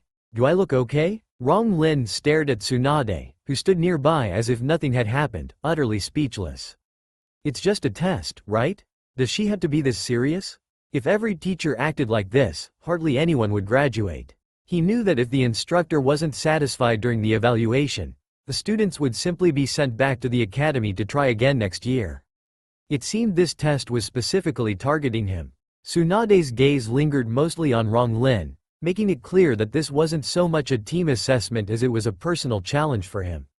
While others might face individual evaluations against lower-ranked opponents, Rong Lin was dealing with something far more intense. You two attack from the sides, and I'll draw her attention. Rong Lin didn't know what kind of performance would qualify as passing, but for now, he could only give it all he had. Using both the Byakugan and Sharingan simultaneously drained him significantly. Even though he could somewhat predict Tsunade's movements, her overwhelming strength rendered his efforts futile. Knowing where she might strike didn't help if his body couldn't keep up with his thoughts. Moreover, Tsunade's sheer brute force was unmatched. Even the fearsome Raikage might struggle against her. This made Rong Lin covet her superhuman strength technique even more. With that kind of power, close-quarters combat would be devastating. Unfortunately, getting it from Tsunade seemed nearly impossible. Alright, after a brief hesitation, Otto and Yuru nodded, agreeing to support Rong Lin by attacking from the flanks. The three stayed together rather than splitting up. Given Tsunade's demonstrated prowess, taking them down individually or collectively wouldn't pose much of a challenge. Separating would only make success even less likely, though Rong Lin never truly expected to snatch the bells from her belt. The academy emphasized fostering teamwork and trust among students so they could rely on each other during missions. However, fresh graduates often needed to experience failure before fully grasping this concept. Regardless of the outcome, Rong Lin resolved to strengthen their team dynamics. The trio sprang into action, launching coordinated attacks from different angles. Tsunade observed everything impassively, her expression unchanged. Thud, thud, thud. Almost simultaneously, three dull thuds echoed as the three were sent flying. Attempting to grab the bells? It was nothing short of wishful thinking. Initially, Rong Lin thought Kakashi was strict, but compared to Tsunade, Kakashi was child's play. What was that ridiculous, Chidori, technique or whatever? Pathetic. Ow, that hurts. Rubbing the spot where Tsunade's punch had connected, Rong Lin grimaced. It seems Tsunade wasn't holding back at all. With her shadow-level strength, this was pure one-sided domination. Though Rong Lin hadn't tested it yet, he believed he could hold his own against a Chunin. The combined use of his two eye techniques allowed him to elevate his abilities significantly. But against Tsunade, he felt an overwhelming sense of helplessness. Hissed Tilda, that really hurts? Sharingan? Sitting up and rubbing her bruised side, Yuru winced in pain. Some aspects of combat naturally favored boys over girls. Suddenly, noticing Rong Lin's crimson eyes, Yuru exclaimed, "Good heavens! It's the Sharingan, at just 7 years old?" Sigh. Standing up and staring at Tsunade, Rong Lin took a deep breath before asking, "Lady Tsunade, are you planning to fail all three of us and send us back to the academy? If so, please say it outright, I'll withdraw immediately." No one enjoyed being pummeled without any chance to fight back. This kid's quick on his feet. Tsunade smiled faintly. "Did I ever say I'd fail you and send you back to school?" Then, Rong Lin furrowed his brow, confused. "If not, why go through all this trouble?" "Well, Tilda," Tsunade raised a hand to her chin, pretending to think deeply before answering with feigned seriousness. "I haven't moved around much lately. I just wanted to stretch my legs." If he could, Rong Lin really wanted to say one thing to Tsunade: "Screw you." But he didn't dare. If he actually said that, Tsunade would undoubtedly transform into an enraged mother dragon. "I'm curious." Tsunade smiled brightly as she looked at Rong Lin. "Why would you ask such a question? Do you think I'd send all of you back to school to continue studying? Ordinary people wouldn't dare ask this kind of question. In fact, many new students were so nervous around her that they barely dared to breathe. Shimura Otto and Haru Aim Yuru were prime examples. This made Tsunade somewhat curious about Rong Lin. This kid didn't act like a typical 7-year-old at all. Because, from what I know, I've never seen an apprentice ninja exam this difficult, requiring a cage-level expert to take it seriously. Rong Lin had come across some information in the school library. Certain pieces of data, which weren't considered secrets, were openly available for everyone to read. Unfortunately, before graduation, very few students bothered to look at these extracurricular books. A regular teacher would test their students' adaptability, current strength, and teamwork skills. But isn't that boring? Waving her hand dismissively, Tsunade spoke with complete indifference, as if no one else but her would dare to say such things. "So, for today's test, I intentionally changed a few things. As for your current strength, one word, weak. Your adaptability is even worse. You, little guy, have some redeeming qualities, but teamwork?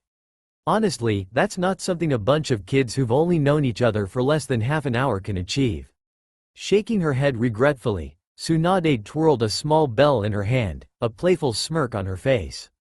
Well then, congratulations, you've officially joined Team Tsunade. Be prepared mentally because my teaching methods are a bit different from others.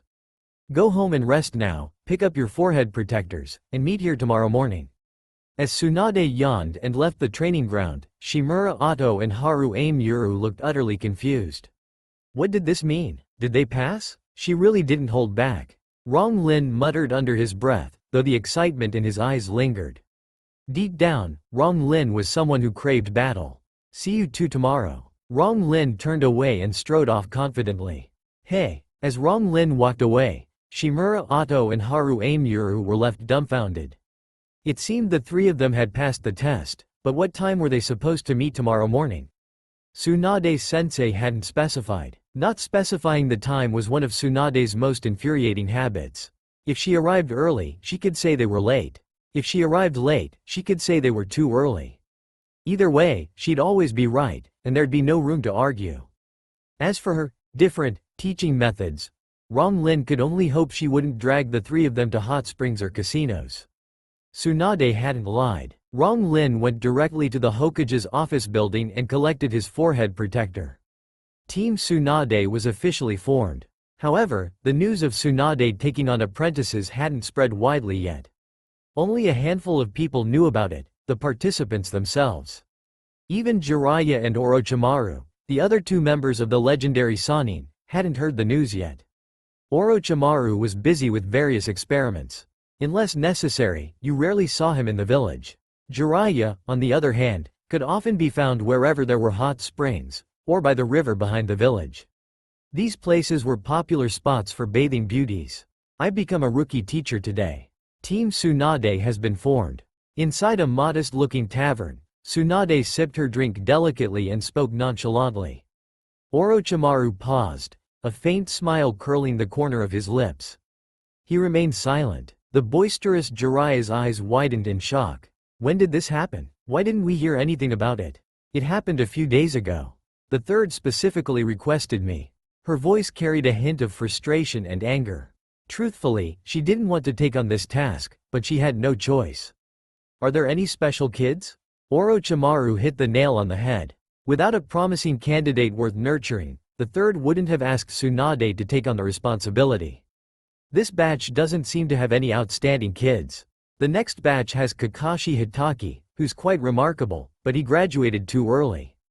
It wasn't good for his growth. I heard the third plans to let Minato take over. At the mention of Minato, Jiraiya's face lit up with pride, causing Tsunade and Orochimaru to roll their eyes. After all, Jiraiya had trained Minato, while neither Tsunade nor Orochimaru had produced such a prodigy under their tutelage. This was a sore spot for Jiraiya, who couldn't resist bragging about it every chance he got. Each time, it made Tsunade and Orochimaru grind their teeth in irritation. While it was true that they were all working for the village, matters of personal pride, even for someone like Orochimaru, couldn't be ignored. You just wait, you'll be surprised. Smirking confidently, Tsunade stared at Jiraiya without blinking, making his heart race. Unable to help himself, he asked, "You mean more or less? Otherwise, why would the third ask me to take this on? As for the future, who knows? But the kids in this batch." Jiraiya had reviewed the files and hadn't found anyone particularly noteworthy. So where was Tsunade's confidence coming from? Was she planning to nurture another genius who could rival Minato? They're from Kakashi's batch, but they're more low-key. They didn't stand out as much as Kakashi, but their grades across all subjects were just as impressive. You mean Uchiha and Hyuga? Orochimaru caught on. Besides Kakashi, the only other standout in Kakashi's batch was Rong Lin. The incident involving Rong Lin's parents had caused quite a stir, and if the third hadn't intervened, it wouldn't have been resolved so easily. Tsunade nodded smugly and glanced at Jiraiya. The little guy awakened his Sharingan at 7 years old, or maybe even earlier. If the third hadn't accidentally seen it, he probably would have kept hiding it. Plus, he's sharp-minded. I have high hopes for him. Did she have to rub it in like that? Jiraiya forced a bitter smile. It was no secret that he liked Tsunade, but as fellow members of the legendary Sannin, winning her favor wasn't easy. They constantly competed in every aspect, including their disciples. Though inwardly unhappy, Jiraiya couldn't help but put on an air of indifference. Currently, Tsunade's attention was focused on someone else, Kushina Dan. This made Jiraiya regret his decision. If he had known this would happen, he might have joined the medical department too. To think Kushina Dan had swooped in and stolen his chance. Oh, Orochimaru thoughtfully swirled the wine in his glass, his eyes narrowing slightly as he pondered something. As for the emotional entanglements between Tsunade and Jiraiya, he had no interest whatsoever. Rong Lin had no idea that Tsunade was using him as a tool in her rivalry with Jiraiya. After returning home, he prepared everything he needed for the days ahead. From today onward, he was officially a genin, eligible to accept various missions and earn both rewards and contribution points. Before becoming a genin, the village provided a fixed stipend to help him get by, but after graduation, he'd have to rely on himself.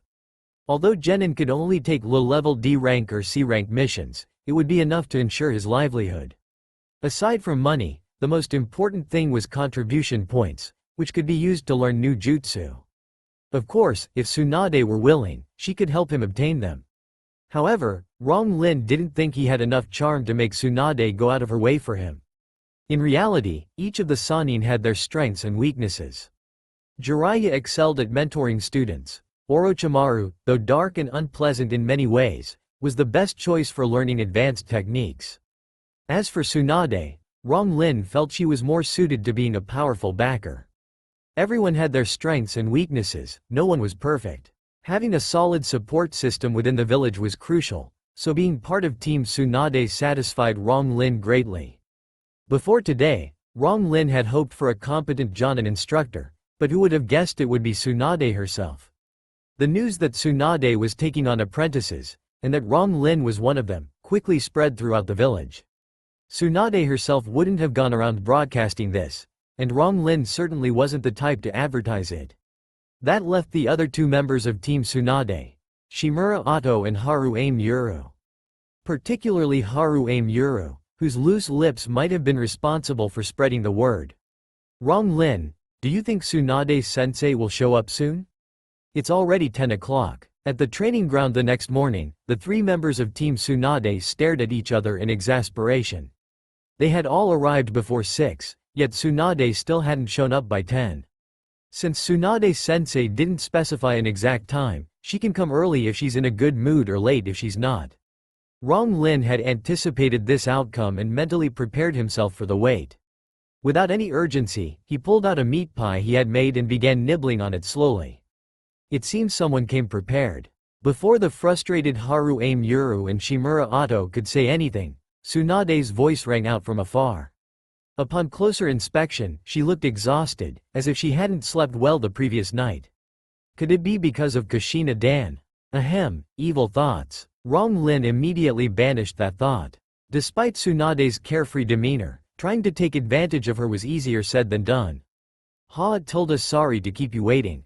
I drank a bit too much with some friends last night, so I'm late. Since everyone's here, let's get started. Our first mission as Team Tsunade is quite memorable. Yawning, Tsunade led the three away from the training ground. The nature of the mission remained unknown for now. This is it. After wandering through winding paths, Tsunade finally stopped in front of their destination. Our mission today is simple. Forget about tasks like catching cats or walking dogs. You wouldn't enjoy those anyway. This one's more interesting. Ah, is Tsunade-sensei treating us to a hot spring? Haru Muru's face lit up with joy.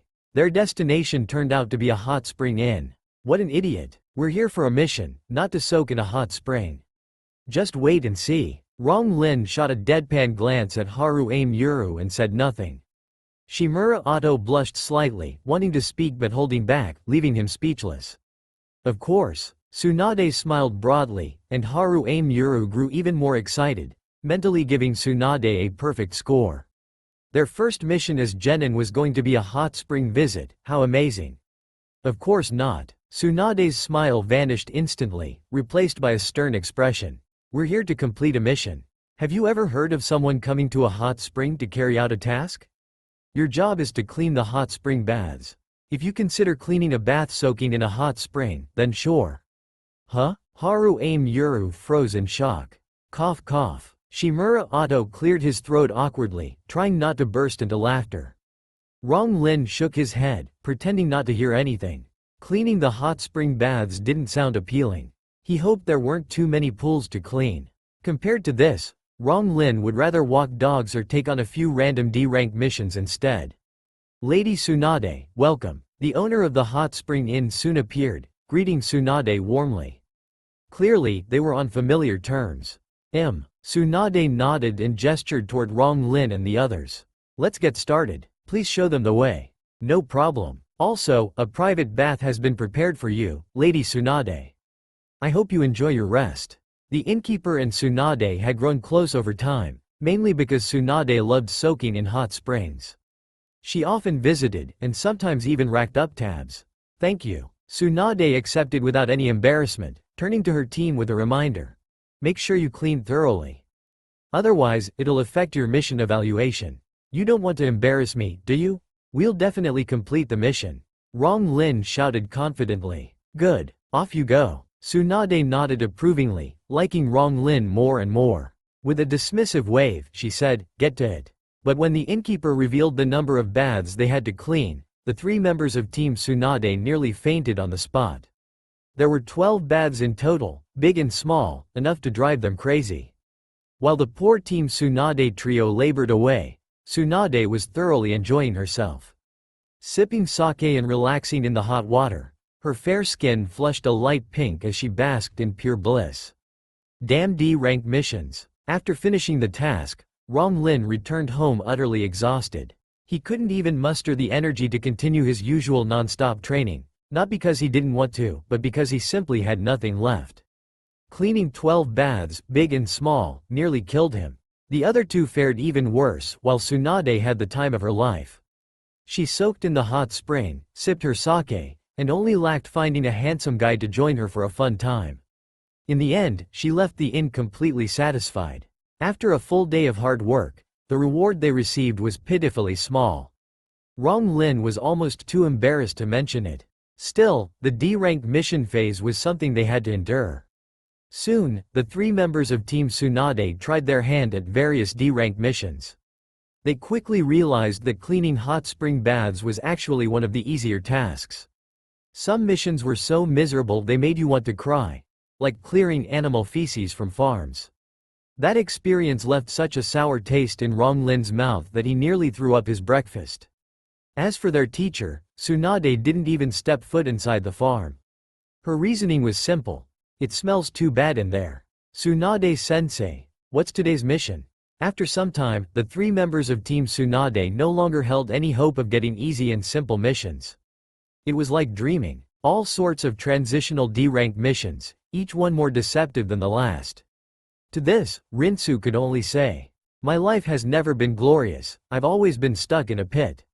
Don't worry, this mission is very easy, and quite leisurely. Squad missions were divided into 2 types. Either the teacher could take the students to the Hokage's office to pick them up, or she could decide herself. For Tsunade, going to the Hokage's office to choose a mission was simply out of the question. In short, I'm the one who decides. First, I want to congratulate you. The annoying D-rank missions are over. From today onwards, you'll be able to do some interesting missions, like today's mission. Tsunade spoke with relish, but unfortunately, the 3 members of Team Tsunade weren't very enthusiastic. Because in the past 2 months, Tsunade had said this many times, but each mission was still the same old routine, just a different flavor of the same dish. None of the 3 showed any excitement, even seeming somewhat indifferent. Tsunade smiled triumphantly in her heart. Generally, at the beginning, squad leaders would take their students on various D-rank missions to temper their sharpness before gradually changing missions. As for when they would change, it depended on the teacher's standard of approval. Among those who graduated at the same time, everyone else was already doing missions outside the village. Only Team Tsunade was continuously repeating various transitional missions. This made Rinsu and his 2 teammates feel stifled. 2 months. Not 2 days, nor 2 hours. Even Rinsu found it hard to bear, let alone Shino and Haruyu. If they weren't afraid of Tsunade exploding, they would have given up long ago. Today's mission is an escort mission. It's a C-rank mission, and one of the more difficult C-rank missions, usually performed by Chunin. But since your teacher is me, you get to take on such a mission. Tsunade wore an expression that seemed to say, "You guys are taking advantage of me," which piqued the interest of Rinsu and his two teammates. An escort mission? Escort missions came in many types. Some only required escorting a person, while others involved following a convoy to protect it from attack, ensuring the safe arrival of goods at their destination. Some involved escorting documents, and so on. Among these, escorting people was the most troublesome, escorting goods was the slowest, and following a convoy was the most prone to attack. Tsunade-sensei, what kind of mission is it? The first to ask was still Haruyu. Someone bought a batch of supplies from the village to be delivered to the Land of Wind. We will follow the convoy to the Land of Wind, the country of sand. Isn't that interesting? Kids are kids, HMPH, Tsunade hummed inwardly, seeing the three members of Team Tsunade fall for it. Alright, you have half an hour to prepare your belongings. Meet at the village gate. With a sweep of her hand, Tsunade announced their dismissal. That's great, I must bring lots of things. Haruyu bounced up high in excitement like a puppy, happily pulling Shino and running off. Don't you need to bring anything? Seeing that Rinsu had no intention of going back, Tsunade was quite surprised. Usually, newcomers who had been stifled for a few months would be as excited and happy as Haruyu when starting a C-rank mission. But Rinsu seemed unchanged. I brought enough food and enough ninja tools. I don't need anything else. Rinsu answered truthfully. As for clothes, who would carry a pile of clothes and random things when on a mission? Interesting kid, Tsunade smiled. In fact, most of the time, Tsunade was quite easy to talk to, as long as you didn't deliberately provoke her or bother her when she was in a bad mood. Normally, Tsunade's personality was a bit carefree and a little eccentric. By the way, have you ever harbored resentment towards the Uchiha or Hyuga clans? Tsunade had wanted to ask this question for a long time but had held back. She only found a suitable opportunity today. Usually, Haruyu and Shino were nearby, making it difficult to speak directly as it involved too many sensitive issues. Rinsu was slightly stunned, then smiled. I've never cared, so where would the resentment come from? The path of a commoner ninja is harder than that of a ninja from a great clan, but with Orochimaru and Minato Namikaze as examples, does it make any difference whether one is from a great clan? You, brat, really dare to make comparisons. Tsunade couldn't help but chuckle. If an ordinary person said this, Tsunade might think they were overestimating themselves. The achievements of Orochimaru and Minato Namikaze were beyond what ordinary people could imagine. Daring to compare oneself to them was not something an ordinary person could do. However, Tsunade didn't know that in Rinsu's heart, he never compared himself to Minato Namikaze or Orochimaru, because there was no need. If he were to make comparisons, it would be to someone even higher, not them. One could imagine how high Rinsu's Sharingan and Byakugan would reach in the future without upgrade limitations, not to mention another more special bloodline limit that hadn't awakened yet. Rinsu never believed himself to be inferior to Minato Namikaze or Orochimaru. However, mentioning the two of them inevitably brought up the subsequent Third Great Ninja War, and the struggle for the Hokage position between Minato Namikaze and Orochimaru. Minato Namikaze had the support of the Third Hokage, while Orochimaru had the covert support of Konoha's Danzo. I wonder if history will still unfold as in the original? Compared to Orochimaru and Minato Namikaze, Rinsu only lacked training and time, so such comparisons were meaningless. Thinking of this, Rinsu felt somewhat fortunate. It was a good thing he had removed the upgrade limitations for the Byakugan and Sharingan back then, otherwise it would have been quite troublesome. Both the Byakugan and Sharingan were difficult to upgrade. From Mangekyo to Eternal Mangekyo was a huge hurdle. Rinsu couldn't find a brother with a Mangekyo to transplant eyes from, let alone the fact that upgrading Eternal Mangekyo to Rinnegan required the fusion of Indra and Asura's chakra.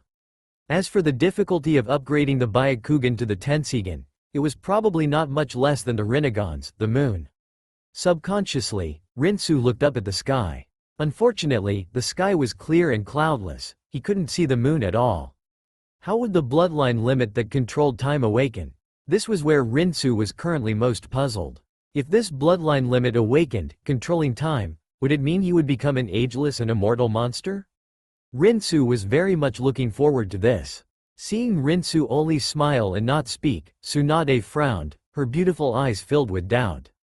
Could it be that this kid is so confident in himself that I should give him a push? From the bottom of her heart, Tsunade hoped that Rinsu's growth could surpass Minato Namikaze's.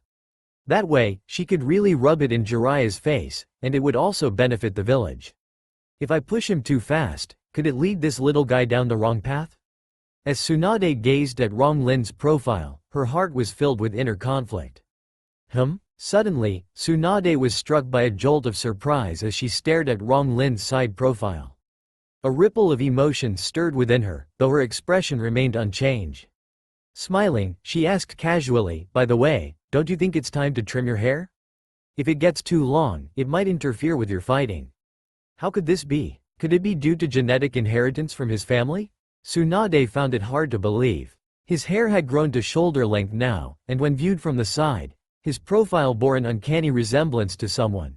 A person from Konoha's past that many would rather not mention. To ordinary people in the younger generation, this individual was almost entirely unknown. But to the village elders and those from older generations, he was a taboo figure, especially for the Uchiha clan.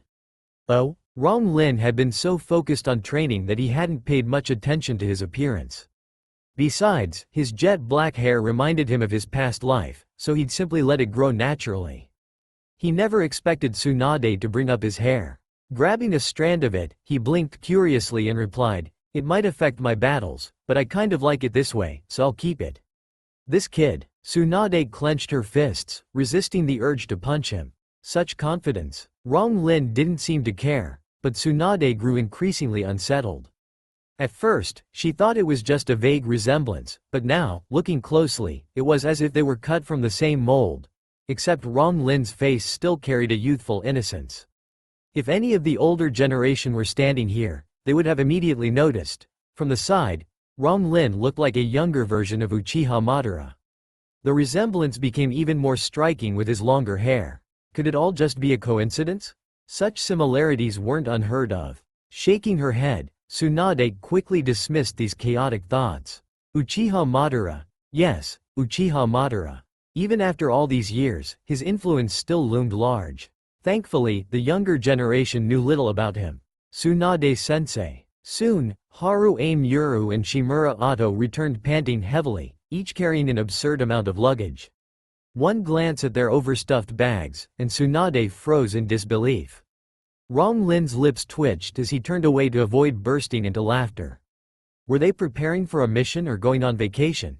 Carrying so much unnecessary stuff, it was ridiculous. Even Tsunade, who was used to luxury in the village, couldn't fathom why anyone would bring such a load on a mission. "You too." Tsunade's face darkened as she roared. "We're here on a mission, not for you to go sightseeing in the land of wind. Right now, immediately throw away all the extra junk. Otherwise, I'll make you carry it all the way there." It was the first time they'd seen Tsunade truly angry. Terrified, the two hastily dumped everything they'd brought, earning snickers and outright laughter from the surrounding villagers. Tsunade felt an inexplicable urge to start punching people. "Lady Tsunade, thank you for taking on this task." Fortunately, the caravan leader stepped in to save them. He knew Tsunade had accepted the mission and was inwardly delighted. This was merely a C-rank mission, normally handled by a few competent chunin, but instead, one of the Sannin herself had taken it on. This practically guaranteed the safe delivery of their goods to the Land of Wind without fear of bandits or rogue shinobi along the way. The Land of Wind was barren, mostly covered in sandy terrain, so food and other supplies were often transported from the Land of Fire. Caravan missions requesting shinobi escorts from Konoha were common, though relations between the Land of Wind and the Land of Fire appeared strained on the surface. "It's no problem. Since we're ready, let's get moving." With an exasperated glare at the two troublemakers, Tsunade took a deep breath to calm herself. "On the road ahead, we'll rely on you, Lady Tsunade. Would you like us to prepare anything for your comfort?" The caravan members were practically grinning ear to ear. For the price of hiring mid-level chunin, they'd secured a legendary Sannin. Was there anything more thrilling than that? No need. We're not here for leisure. Shaking her head, Tsunade declined their offer. She wasn't someone who couldn't endure hardship, she was simply accustomed to comfort within the village. As the team leader, she needed to set an example for her students. It's all your fault. Why didn't you stop me? Now look what happened. I've been scolded by Tsunade-sensei, and she's probably formed a bad impression of me. What do I do, Wa Tilda?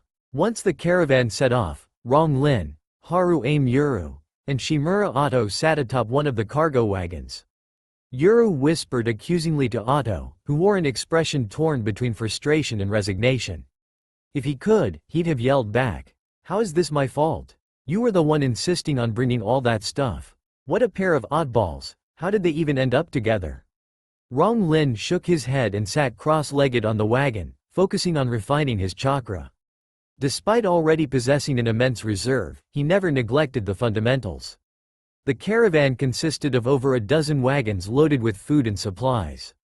Aside from a few civilian guards, the only shinobi escorting them were the 4 members of Team Tsunade.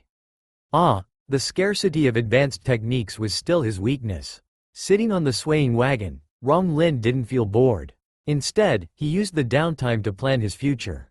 Meanwhile, the other 2 troublemakers continued their idle chatter, speculating excitedly about whether they'd encounter bandits or rogue shinobi along the way, completely oblivious to the disapproving glances from the rest of the caravan. Even Tsunade, their teacher, felt embarrassed. Everyone else wanted the mission to proceed smoothly. But these 2? They were actually discussing the possibility of someone trying to raid the caravan. The road to the Land of Wind was relatively smooth, yet the caravan's pace remained painfully slow. Rocking back and forth on the wagon, Rong Lin's mind wandered. What if the world of Naruto had cars, airplanes, or even cannons? How would that change things? Which would be more powerful, nuclear bombs or Shinra Tensei? If they collided, wouldn't that be spectacular? Anyone stuck on such a tedious mission would inevitably feel bored, and Rong Lin was no exception. Still, his thoughts drifted to peculiar ideas, influenced by his past life in a world dominated by technology. Escort missions had 2 defining characteristics. They took a long time, and they were incredibly boring. Hey, where exactly are we now? After enduring the monotony for so long, even Tsunade, who had initially seemed unbothered, began to feel restless. Days of sitting idly on the wagon were starting to wear everyone down. Lady Tsunade, we'll enter the Land of Wind after passing through the border town ahead. It should take about 7 more days to reach our destination. Tsunade hadn't even remembered the leader of the convoy's name, which slightly wounded his pride. Still, he quickly stepped forward to answer her question. It's settled then, let's rest for a day in the border town. Everyone's exhausted from the journey. After some thought, Tsunade made the suggestion, not because everyone was tired, but because she wanted to relax. The convoy leader was momentarily taken aback but quickly understood. These merchants who traveled far and wide were experts at reading people, and he immediately grasped Tsunade's intention. Smiling, he nodded. No problem. A day of rest is good. Balancing work and relaxation is always best. If it had been anyone else escorting them, there wouldn't have been any chance of resting. But since it was Tsunade, they needed to give her some face. It was just one day, it wouldn't delay anything important. Great, finally, we can rest. Rong Lin, let's go shopping. Haru Aim Yuru, who had been cooped up on the carriage with nothing to do for days, couldn't contain her excitement any longer.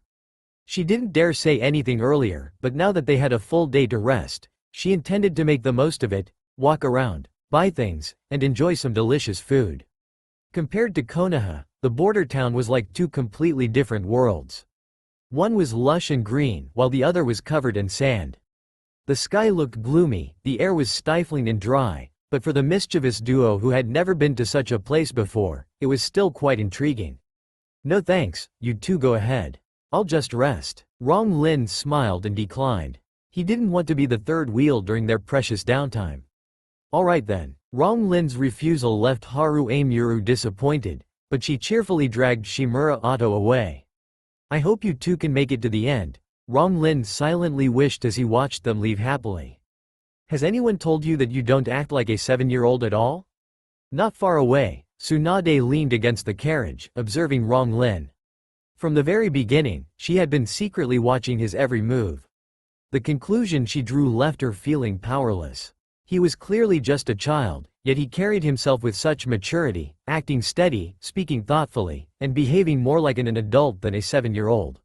This strange contradiction made Tsunade feel uneasy. Do you expect me to act silly and laugh all the time just to fit the image of a 7-year-old?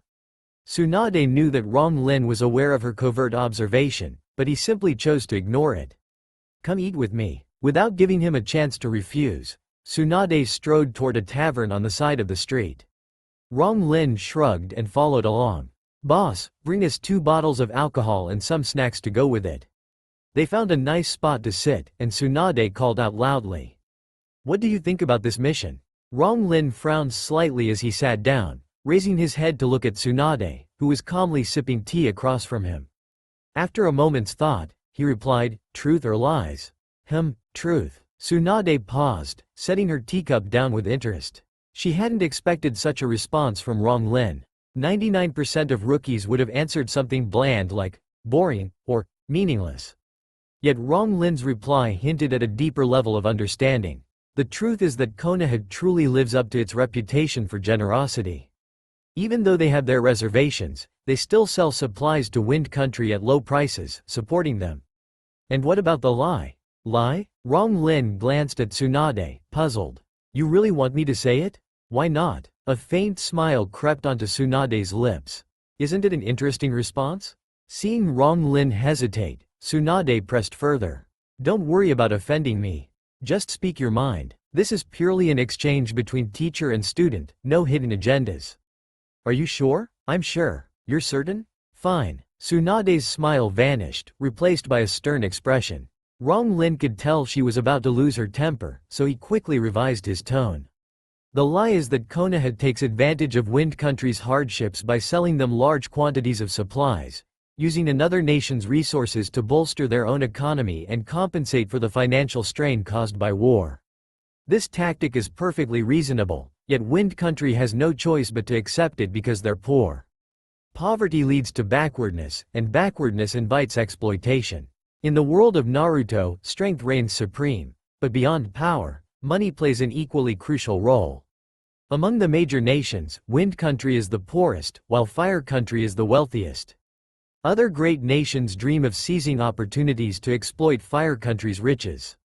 Every industry relies on financial support, including ninjas. The cost of maintaining a ninja force is staggering. Without substantial wealth, it's incredibly difficult for a village to develop. Compared to Konoha, Sanagakure might as well be described as a barren wasteland. Without money, there are no resources. Without resources, how can one train ninjas?